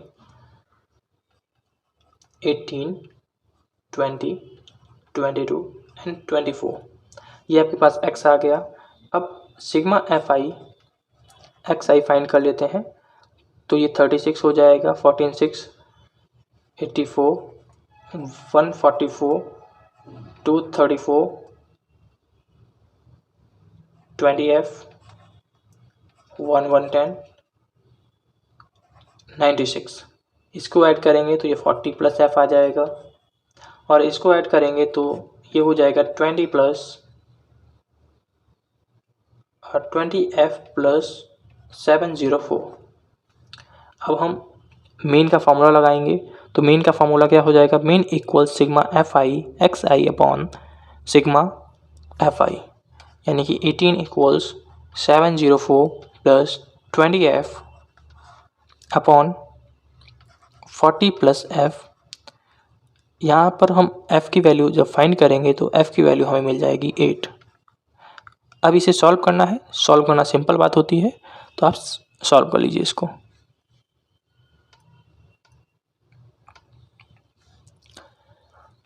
Consider the following statement pertaining to a frequency polygon of a frequency distribution of a continuous variable having 7 class interval of equal width. The original frequency distribution can be reconstructed from frequency polygon, तो ये वाला option हमारा बिल्कुल सही है। The frequency polygon touches the x-axis in its extreme right and extreme left, ये गलत है, क्योंकि जब हमने frequency polygon आपको हिस्टोग्राम में बना के बताया था तो उसमें ना ही वो एक्स एक्सिस को टच कर रहा था, ना ही वाई एक्सिस को टच कर रहा था, क्योंकि जो पॉइंट जहाँ से शुरू होता है और जहाँ पे पॉइंट एंड होता है उसी पॉइंट को हम जोड़ देते हैं, ठीक है। इसका ज़रूरी नहीं वो एक्स को टच करेगा या वाई को टच करेगा। तो ये वाला गलत हो गया, तो ओनली ऑप्शन ए हमारा सही हो जाएगा।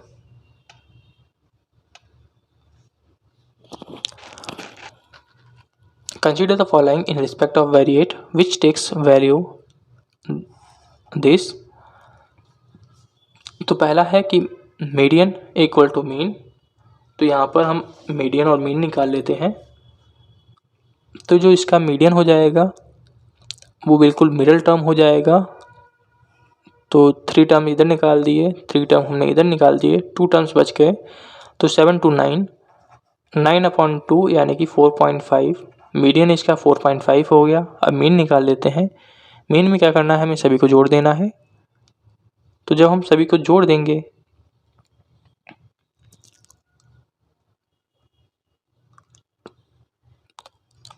To to 4 to 6 to 8, 8 + 28/10, 2 to 4 to 6 to 8, 8 है तो अपॉन 8, तो ये भी हमारे पास 4.5 आ जाएगा। यानी कि जो पहला ऑप्शन है हमारा बिल्कुल सही है। यहाँ पर मोड और 2 और 7 दोनों होंगे, यस, क्योंकि दोनों के ही जो वेरिएबल्स हैं, नंबर ऑफ फ्रिक्वेंसी है सेम है, नंबर ऑफ रिपीटेशन है वो सेम है। यहाँ पे 2 भी 4 टाइम्स रिपीट कर रहा है, 7 भी 4 टाइम्स रिपीट कर रहा है, तो दोनों ही ऑप्शन हमारे सही हो जाएंगे। Which of the following items of information is a good example of statistical data? Table of logarithm ये नहीं है, नेम्स बिल्कुल नहीं, एनुअल इनकम ये बिल्कुल सही डाटा है क्योंकि इसको हम ग्राफ में इजीली रिप्रेजेंट कर सकते हैं। हॉलीडेज नहीं है, तो ऑप्शन सी सही हो जाएगा। ये आपके पास लेस देन ओगिव क्लास है, तो सबसे पहले इसे हमें कॉन्टिन्यूस बनाना पड़ेगा। तो कॉन्टिन्यूस लेस वाले में बनाने के लिए सबसे पहले नीचे से जाइए, इसको लीजिए 0 से 250, ये हो जाएगा 250 से 500,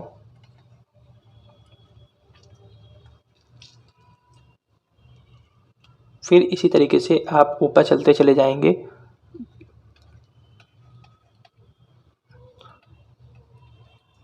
ठीक है, और यहाँ पे आपके पास हो जाएगा 1250 से 1500। अब आपको क्या करना है, सबसे पहले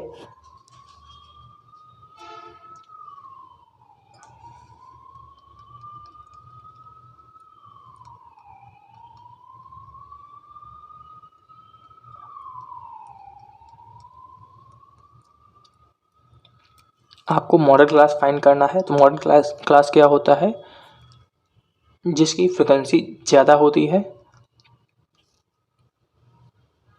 तो सबसे पहले हमें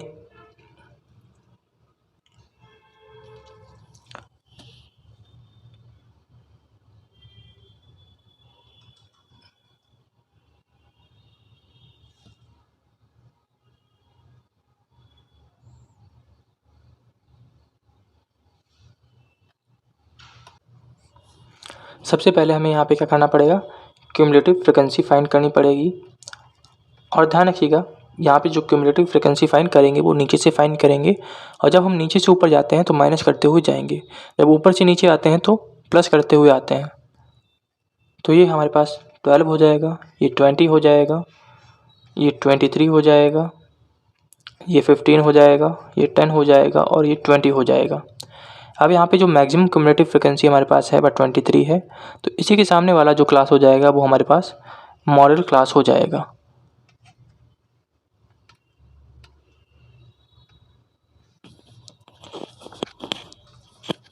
द ज्योमेट्रिक मीन ऑफ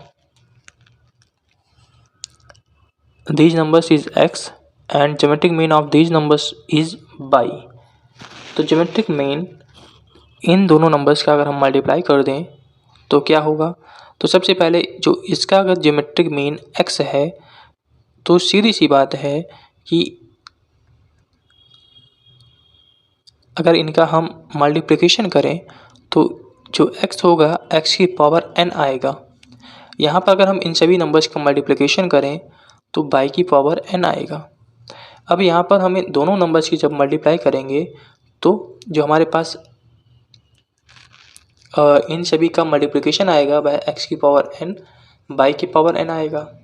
अब जब हम इसका ज्योमेट्रिक मीन निकालेंगे तो सभी की सभी n वैल्यूज़ हैं, तो 1/n हमें फाइंड करना पड़ेगा।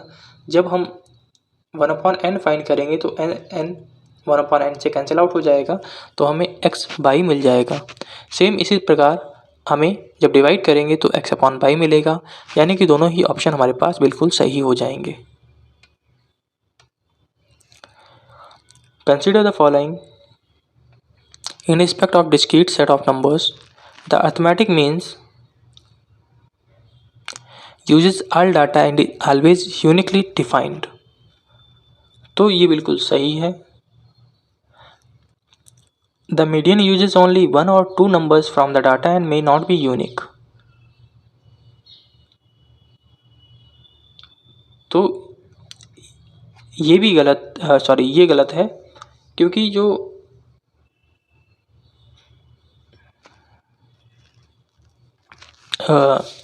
मीडियन होता है ना, उसमें हम लोग क्या करते हैं, हमें पहले और आखिरी से फ़र्क नहीं पड़ता, चाहे हटाइए चाहे रखिए उसको, हमें केवल फ़र्क पड़ता है बीच वाले से। यानी कि अगर हम इधर से जितने नंबर हटा रहे हैं उतने नंबर हमें इधर से हटाने पड़ेंगे, तभी हमें जो मीडियन मिलेगा वो यूनिक मिलेगा, और मतलब कि सेम मिलेगा। अदरवाइज़ अगर हम यहाँ से एक नंबर हटा दें, यहाँ से दो नंबर हटा दें, तो हमारा जो मीडियन होगा वो बदल जाएगा। ठीक है, अगर हम सेम नंबर इधर से हटाते हैं, सेम नंबर इधर से हटाते हैं, तो हमें सेम वही मिलेगा। लेकिन अगर अलग अलग नंबर से हम इधर हटाएं तो हमें हर बार यूनिक मीडियन मिलेगा। तो यहाँ पे ऑप्शन ए सही हो जाएगा, सेकंड गलत हो जाएगा।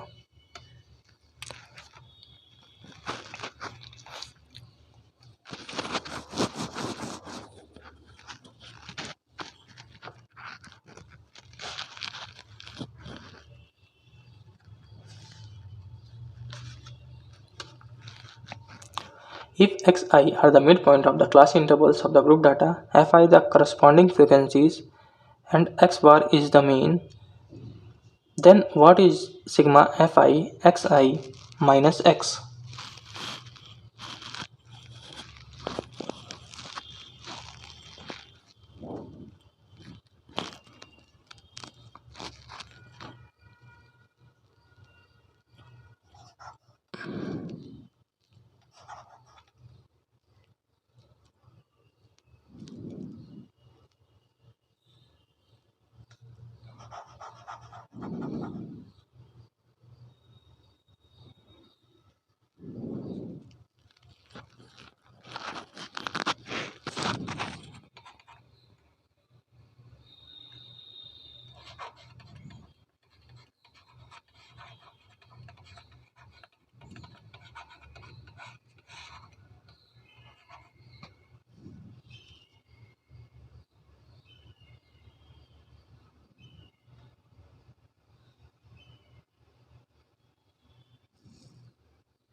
तो यहाँ पे जो मेन हो जाएगा वह हमारे पास ये फार्मूला आएगा। ठीक है, तो इसमें जब हम माइनस करते हैं ना, तो केवल अगर हमसे ये पूछा जाए कि सिग्मा एफ आई एक्स आई माइनस एक्स कितना हो जाएगा, तो ये 0 के बराबर हो जाएगा। ठीक है, क्योंकि ये फार्मूला होता है, हमने आपको एक क्वेश्चन भी कराया था जिसमें एवरेज मीन आया था 7, शुरुआत में ही कराया था, उसमें ये क्या हो गया था, 0 हो गया था।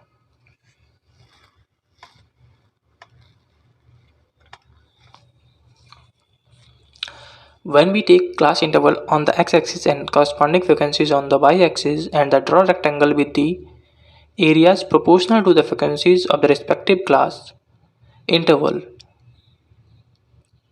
the graph so obtained is called frequency curve। क्योंकि जब ये इस तरीके से आप कह रहे हैं ना बनाएंगे, तो ये आप हिस्टोग्राम बना रहे हैं, और हिस्टोग्राम को आप फ्रीक्वेंसी कर्व से दर्शा सकते हैं।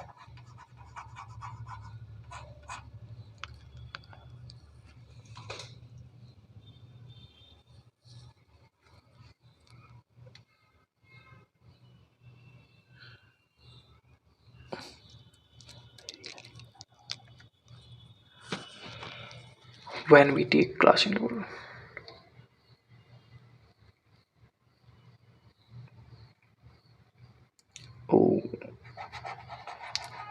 आई हैव ए डाउट, यहाँ पर बार डायग्राम भी हो सकता है, तो एक बार आप इसे चेक कर लीजिएगा और जैसा आंसर होगा हम आपको कमेंट सेक्शन में इसे क्या करेंगे, अपडेट कर देंगे। ठीक है, इसमें फ्रीक्वेंसी कर्व और बार डायग्राम में हमें डाउट हो रहा है।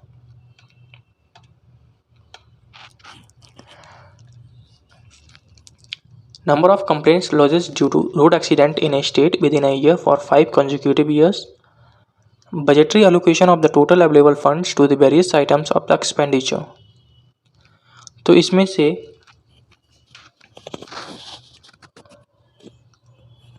कौन कौन सा जो डाटा है उसको पाई डायग्राम के रूप में रिप्रेजेंट किया जा सकता है।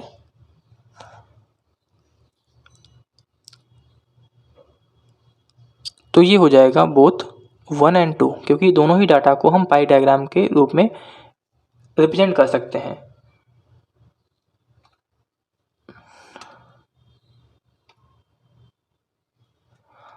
इसमें आप नॉन ऑफ दीज लगा लीजिए, क्योंकि यहाँ पर हिस्टोग्राम होना चाहिए, लेकिन हिस्टोग्राम हमारे पास दिया नहीं गया है, तो ये वाला ऑप्शन हमारा बिल्कुल सही हो जाएगा।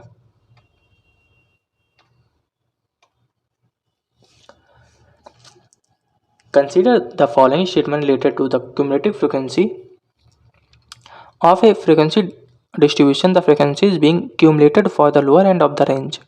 The cumulative frequency polygon gives an equivalent representation of a frequency distribution table. तो ये बिल्कुल सही है।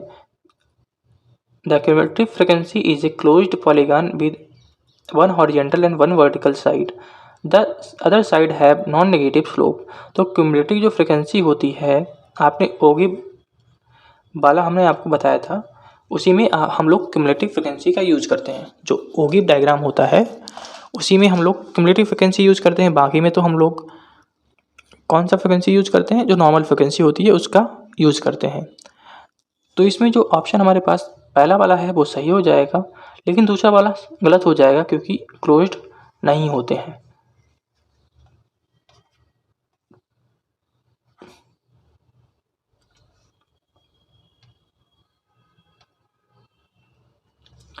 Class which has maximum frequency is known as model class. जिसकी भी मैक्सिमम फ्रिक्वेंसी होती है उसे हम मॉडल क्लास बोलते हैं। 10 ऑब्जर्वेशंस हमें दिए गए हैं, सभी के सभी असेंडिंग ऑर्डर में है, तो हमें मीडियन फाइंड करना है। तो मीडियन जब सभी के सभी असेंडिंग में है तो बिल्कुल बीच वाले जो टर्म्स होंगे वही क्या हो जाएंगे, मीडियन हो जाएंगे। तो 4 टर्म्स इधर छोड़ दिए हमने, 1 2 3 4 टर्म्स इधर छोड़ दिए। तो ये लास्ट वाले 2 टर्म्स हैं, इनको हमें ऐड करना है, अपॉन 2 कर देना है।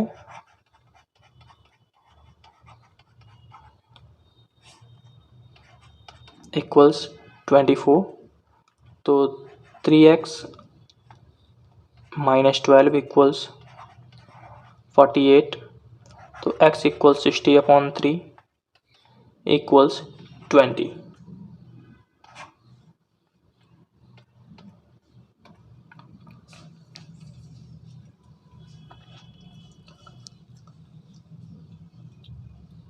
तो यहाँ पे हमें टेबल दी गई है, हमें क्या निकालना है, मीन निकालना है, मीडियन क्लास निकालना है, मीडियन निकालना है और मोड निकालना है। यानी कि हमें सब कुछ निकालना है यहाँ पे। इस टेबल से आप जितने भी मीन मीडियन मोड है सब सीख जाएंगे। तो यहाँ पे सबसे पहले आपको फ्रिक्वेंसी दी गई है, तो सबसे पहले यहाँ पे मीडियन क्लास निकाल लीजिए। मीडियन क्लास हो जाएगा 5 15 25 35 45 65 और 45 55 और 65। ठीक है, एफ आई हमारे पास है ही, एक्स आई एफ आई निकाल लेते हैं। तो ये हो जाएगा 20 75 175। एक्स आई एफ आई मतलब मल्टीप्लाई कर रहे हैं, 4 5 जा 20 15 5 जा 75, इस तरीके से।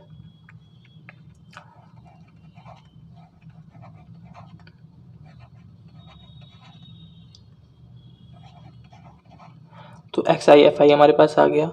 अब हमें क्यूमुलेटिव फ्रिक्वेंसी निकाल लेनी है। इसमें क्या करेंगे, 5 को ऐसे ही नोट कर लेंगे, फिर जो नीचे वाले फ्रिक्वेंसी है इसको इस वाली फ्रिक्वेंसी में ऐड करते चले जाएंगे।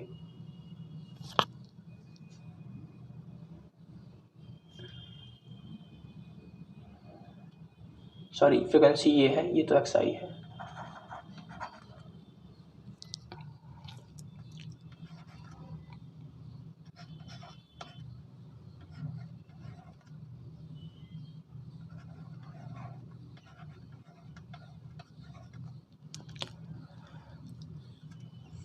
अब सबसे पहले हम लोग मीन निकालते हैं।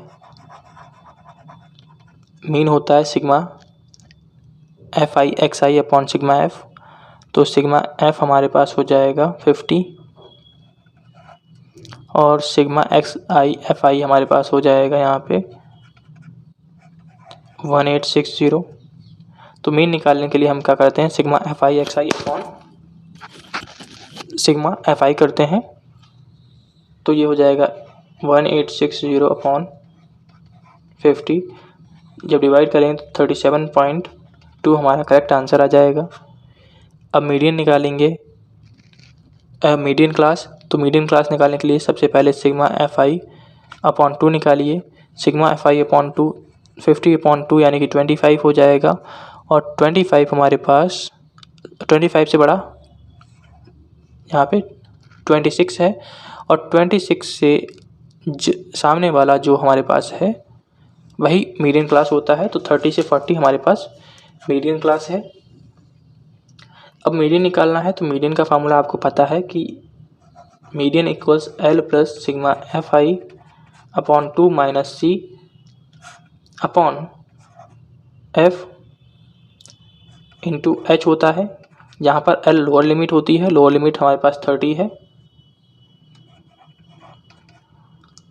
सिग्मा एफ आई अपॉन 2 25 है। सी जस्ट क्यूमुलेटिव फ्रिक्वेंसी से पहले वाला जो नंबर होता है वो होता है अपॉन एन। एन हमारे पास है 1 2 3 4 5 6 7।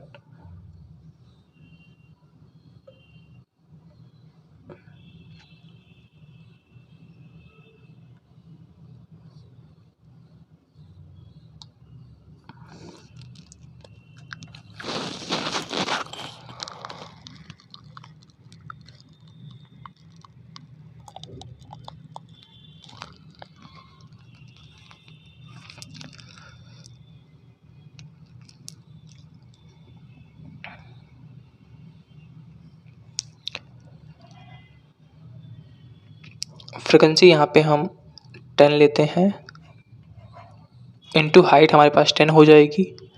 तो ये हमारे पास जब हम डिवाइड करेंगे तो ये हो जाएगा हमारे पास 39, सॉरी हाँ 39 हो जाएगा हमारे पास।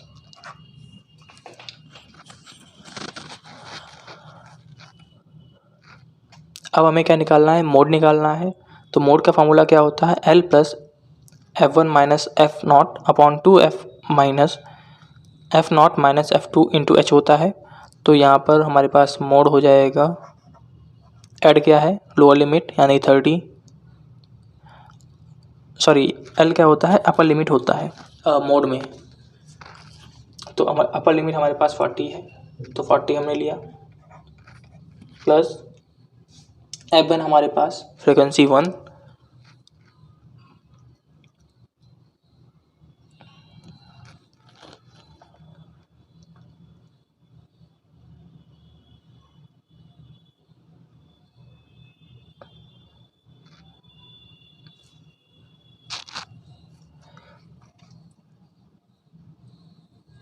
जो मॉडल क्लास होती है उससे जस्ट आगे वाली फ्रिक्वेंसी तो दो। तो F1 जस्ट जो प्रीसीडिंग फ्रिक्वेंसी होती है मॉडल क्लास से उसको हम लेंगे। तो ये हो जाएगा हमारे पास 12। अब जस्ट प्रीसीडिंग यानी कि जो मतलब कि जो मॉडल क्लास की फ्रिक्वेंसी होती है उसको लेना है, अपॉन जो 2 इंटू हो जाएगा 12 माइनस जो F0 होता है यानी 10 एंड देन जो F2 होता है जस्ट प्रीसीडिंग, तो ये 8 हो जाएगा।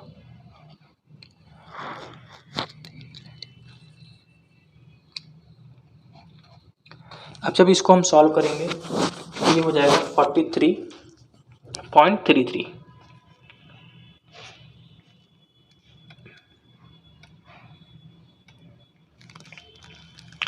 There are 5 parties A, B, C, D and E in an election. Out of total इतने 1000 वोट कास्ट, A को इतने, B को इतने, C को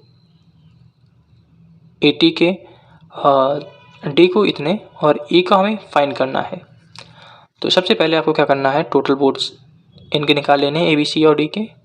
तो A plus B plus C plus D के जो टोटल वोट हो जाएंगे हमारे पास वह 85 के हो जाएंगे, यानी कि 80 के का मतलब है 1000, ठीक है। 85 के हो जाएंगे और 100 के से हम 85 के निकालें, सब्ट्रैक्ट करें तो E की वैल्यू 15 के आ जाएगी। अगर हमें इसका सेंट्रल एंगल निकालना है तो क्या करेंगे, 50 के अपॉन 100 के इंटू 360 डिग्री, परसेंटेज निकालते हैं इंटू 100 करते हैं, एंगल निकालेंगे 360 करेंगे। अब इसको सॉल्व करना है आपको, तो आपका ये 54 डिग्री आ जाएगा।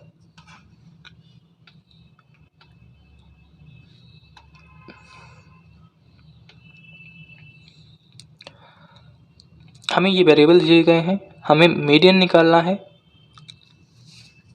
तो मीडियन निकालने के लिए सबसे पहले आपको क्या करना पड़ेगा, इनको असेंडिंग या डिसेंडिंग में अरेंज करना पड़ेगा। हम इन्हें सभी को असेंडिंग में अरेंज करते हैं। तो एक फिक्स्ड वैल्यू है, तो ए से जितना ज़्यादा नंबर को घटाया जाएगा उतनी सबसे छोटी वैल्यू हो जाएगी, और जितना ए में ऐड किया जाएगा बड़ा नंबर वो उतनी बड़ी वैल्यू हो जाएगी।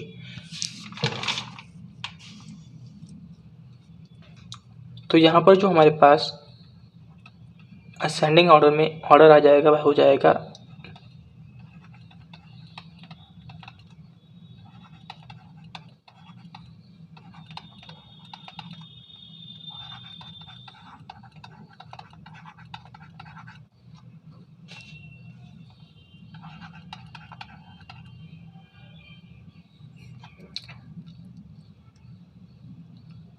1 2 3 हमने इधर से छोड़ दिए, 1 2 3 इधर से छोड़ दिए, तो बीच वाले नंबर्स को हमें ले लेना है, इनको ऐड करेंगे और 2 से इन्हें हम डिवाइड कर देंगे। तो जो हमारे पास आंसर आ जाएगा वह A माइनस 1.25 आ जाएगा, जो कि हमारा करेक्ट आंसर हो जाएगा।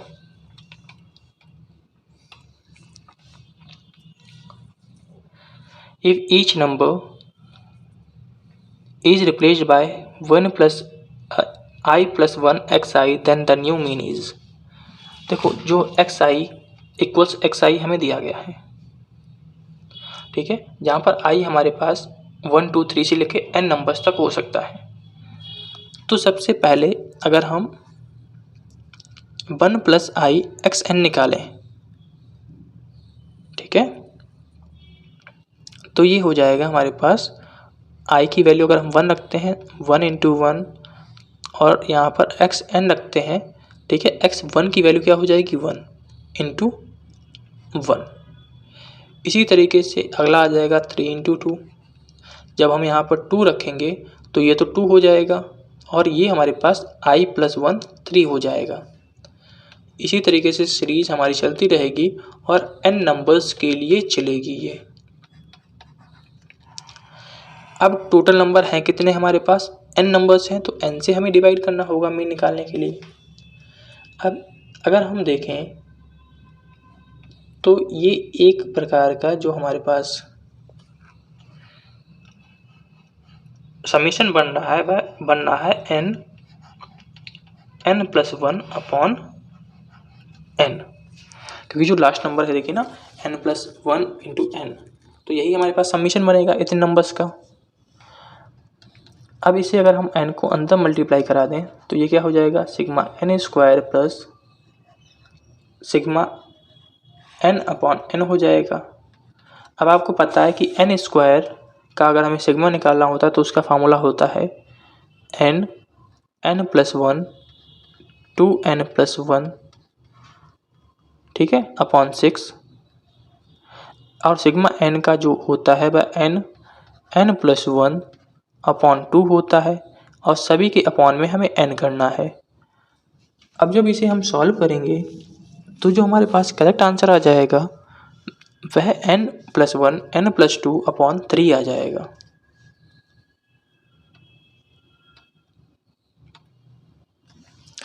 वेटेड अर्थमेटिक मीन हमें निकालना है 10 नेचुरल नंबर्स का, अगर जो उनके वेट हैं वो इक्वल टू हैं करस्पॉन्डिंग नंबर्स, ठीक है। यानी एक का वेट 1 हो जाएगा, 2 का वेट 2 हो जाएगा।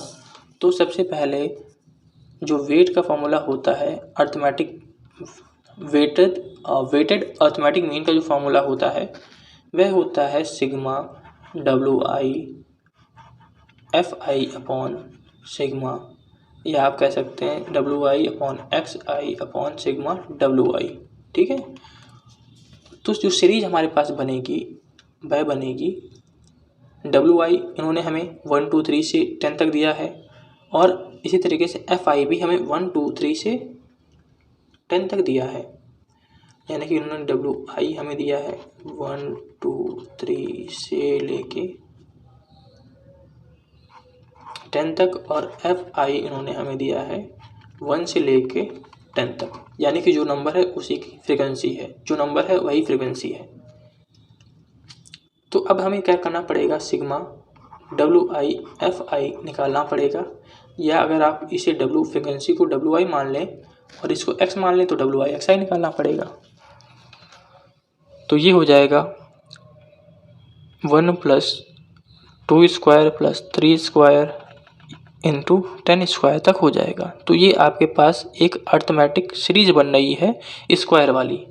तो इसको ऐड करने का जो फार्मूला होता है वो आपको पता है, n+1 2n+1 अपॉन 6 होता है। तो हम डायरेक्ट इसमें वैल्यू पुट कर देते हैं। n+1 n हमारे पास 10 है, n+1 11 हो जाएगा और 2n+1 21 हो जाएगा अपॉन 6 अपॉन सिग्मा WI यानी फ्रिक्वेंसी को ऐड करना है, 10 तक है तो इसका भी फार्मूला हमें पता है, n+1 अपॉन 2 होता है। तो 10 इंटू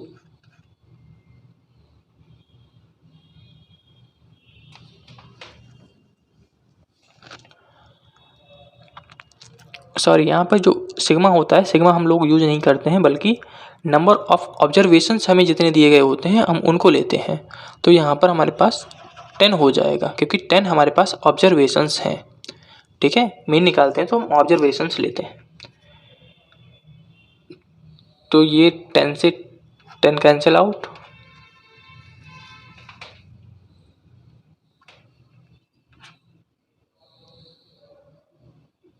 3 2 जा 3 7 जा, यानी कि 77/3 यानी कि 38.5 हमारा बिल्कुल करेक्ट आंसर हो जाएगा।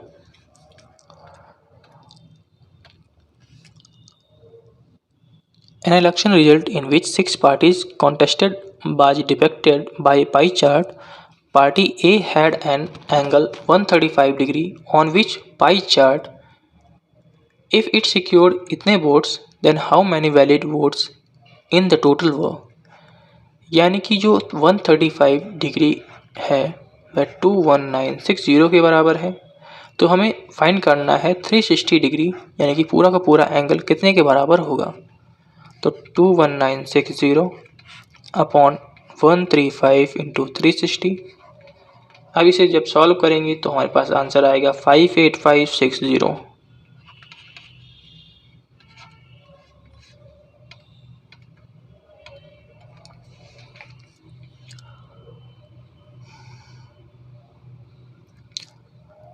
The mean and median of 5 observations are 9 and 8 respectively. If one is subtracted from each observation, then the new mean and the new median will be। देखिए जब हम क्या कर रहे हैं, 1 सब्ट्रैक्ट कर दे रहे हैं प्रत्येक ऑब्जर्वेशन से, तो हमें क्या करना पड़ेगा, इससे भी तो हमें 1 माइनस करना पड़ेगा ना, क्योंकि हमने पढ़ा है कि प्रत्येक ऑब्जर्वेशन से कोई भी नंबर मल्टीप्लाई हो, डिवाइड हो, माइनस हो, प्लस हो, तो भाई हम मीन में कर देते हैं। तो यहाँ पे हम मीन में -1 कर देंगे तो 8 आ जाएगा। अब 5 ऑब्जर्वेशन हमारे पास मीडियंस के हैं, यानी कि 1 2 3 4 5, यानी कि 2 हमें ये निकाल देने हैं, 2 ये निकाल देने हैं और बीच में हमें बचेगा मीडियन। अगर मान लेते हैं हमारे पास ये 8 है और सभी से अगर हम 1 1 माइनस कर रहे हैं तो इससे भी तो 1 माइनस करेंगे ना, इससे भी तो 1 माइनस करेंगे, यानी ये 7 हो जाएगा। और हमने -1 किया है, हमने टर्म तो हटाया नहीं है।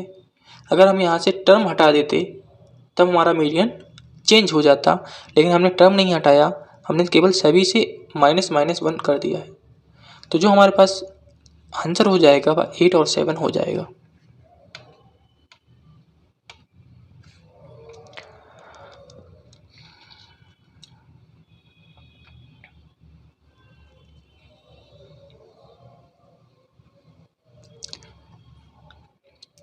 एज हमें दी गई है, नंबर ऑफ चिल्ड्रंस दिए गए हैं, हमें ये डाटा बताना है सही है गलत है।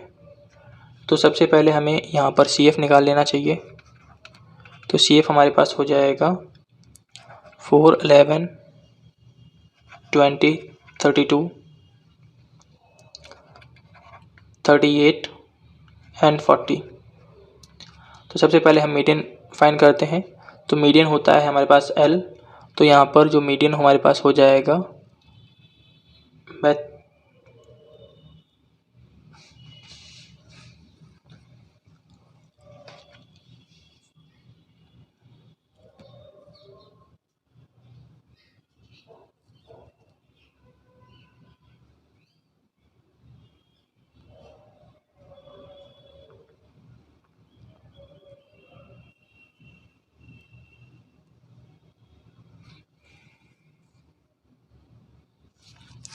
हमें सबसे पहले क्या करना पड़ेगा, सिग्मा FI अपॉन 2 निकालना पड़ेगा। सिग्मा FI अपॉन 2 हमारे पास हो जाएगा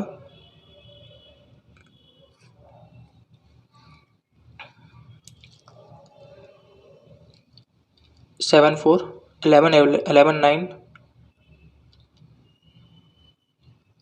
11 9 हमारे पास हो जाएगा 20 20 और 20 40, यानी कि टोटल हमारे पास है ये 40। सिग्मा FI अपॉन 2 हो जाएगा 20, तो 20 हमारे पास क्या आ जाएगा, मॉडल क्लास आ जाएगा, क्यूमुलेटिव फ्रिक्वेंसी आ जाएगी। अब क्यूमुलेटिव फ्रिक्वेंसी में हमें क्या करना है, इसके लोअर लिमिट ले लेनी है। तो हमारे पास मीडियन हो जाएगा L, यानी कि 7, क्योंकि लोअर लिमिट लेनी है हमें, प्लस सिग्मा FI अपॉन 2 यानी कि 20 माइनस C क्यूमुलेटिव फ्रिक्वेंसी से पहले वाला नंबर, ठीक है। क्यूमुलेटिव फ्रिक्वेंसी से जस्ट पहले वाला नंबर क्या है, 11 है, अपॉन F हमारे पास टोटल टर्म्स होते हैं,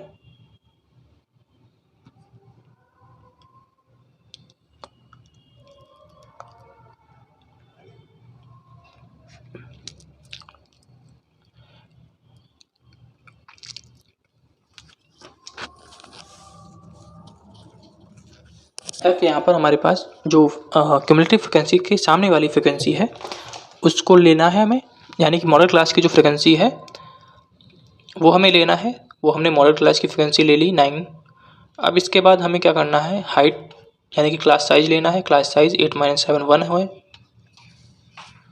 अब इसको सॉल्व करेंगे तो हमारे पास 8 ईयर आएगा, यहाँ पे 7 ईयर कहा गया है तो पहला स्टेटमेंट गलत हो गया। 70% of the children are in the age group of 6 to 9 year. 6 to 9 year में आपके पास टोटल जो बच्चे हैं वो कितने हैं, 28 हैं। तो इसका हमें परसेंटेज निकालना पड़ेगा, 28 अपॉन 40 इंटू 100, जो कि 70 आएगा। लेकिन यहाँ पर 70 कहा गया है तो ये वाला सही हो जाएगा।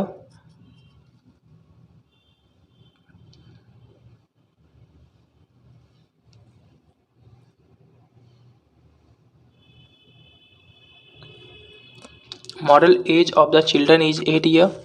तो मॉडल एज जो है भाई 8 ईयर है, तो बिल्कुल सही है, क्योंकि यहाँ पर हमने जो 8 है, 8 में हमने 9 को इंक्लूड नहीं किया है, ठीक है।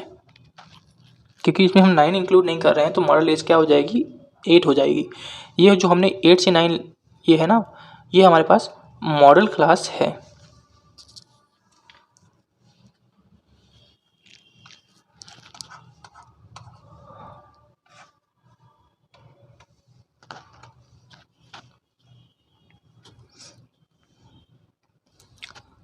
अब ये क्या है हमारे पास से सिग्मा और सॉरी एक्स आई हमें दिया गया है कि वैल्यू लैम्डा आई दी गई है। तो यहाँ पे हम लैम्डा आई फाइंड करेंगे। तो सबसे पहले हम एक्स आई को फाइंड कर लेते हैं। एक्स आई हमारे पास हो जाएंगे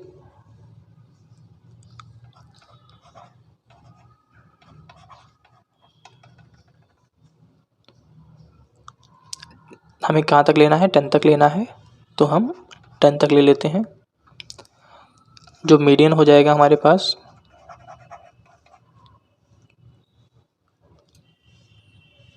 क्योंकि हमें 0 भी लेना था, तो हम 0 भी यहाँ पे लेंगे और सॉरी 0 1 हो जाएगा क्योंकि लैम्डा की पावर 0 1।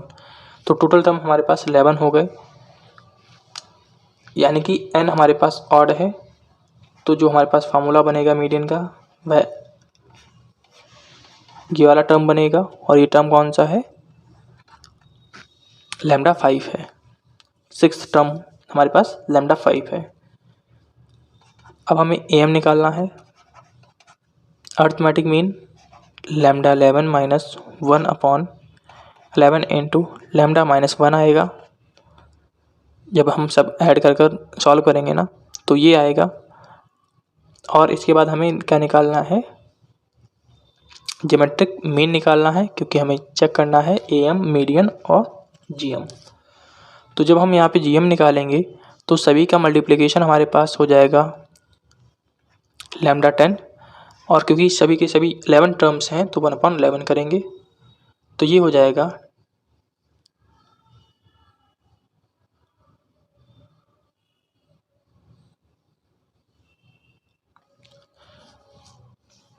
सॉरी लैम्डा की पावर 10 नहीं होगा, बल्कि जो पावर्स होंगी ना वो सभी के सभी ऐड हो जाएंगी, क्योंकि इनका भी जो बेस है वो सेम है। तो ये 55 हो जाएगा। तो यहाँ से भी हमें लैम्डा की वैल्यू 5 मिल जाएगी, लैम्डा की पावर 5। तो हमने देखा कि जो मीडियन है वो ज्योमेट्रिक मीन से बराबर है। तो जो ज्योमेट्रिक मीन है वो हमारे मीडियन के बराबर है, तो ये वाला ऑप्शन सही हो जाएगा।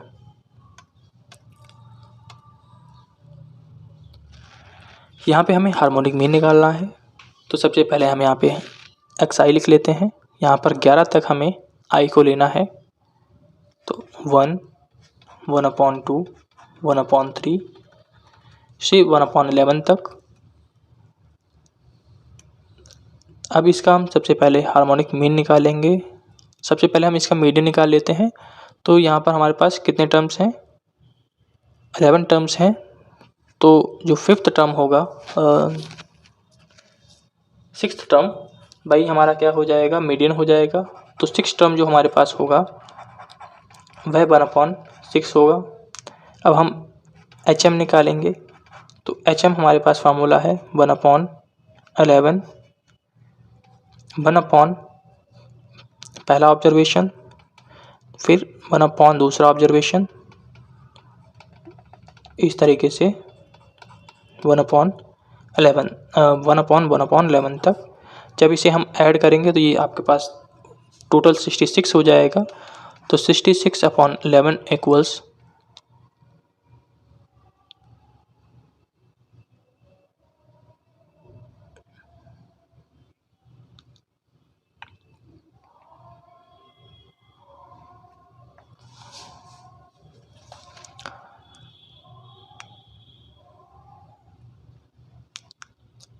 हाँ 1/66/6 यानी कि 1/6 हो जाएगा।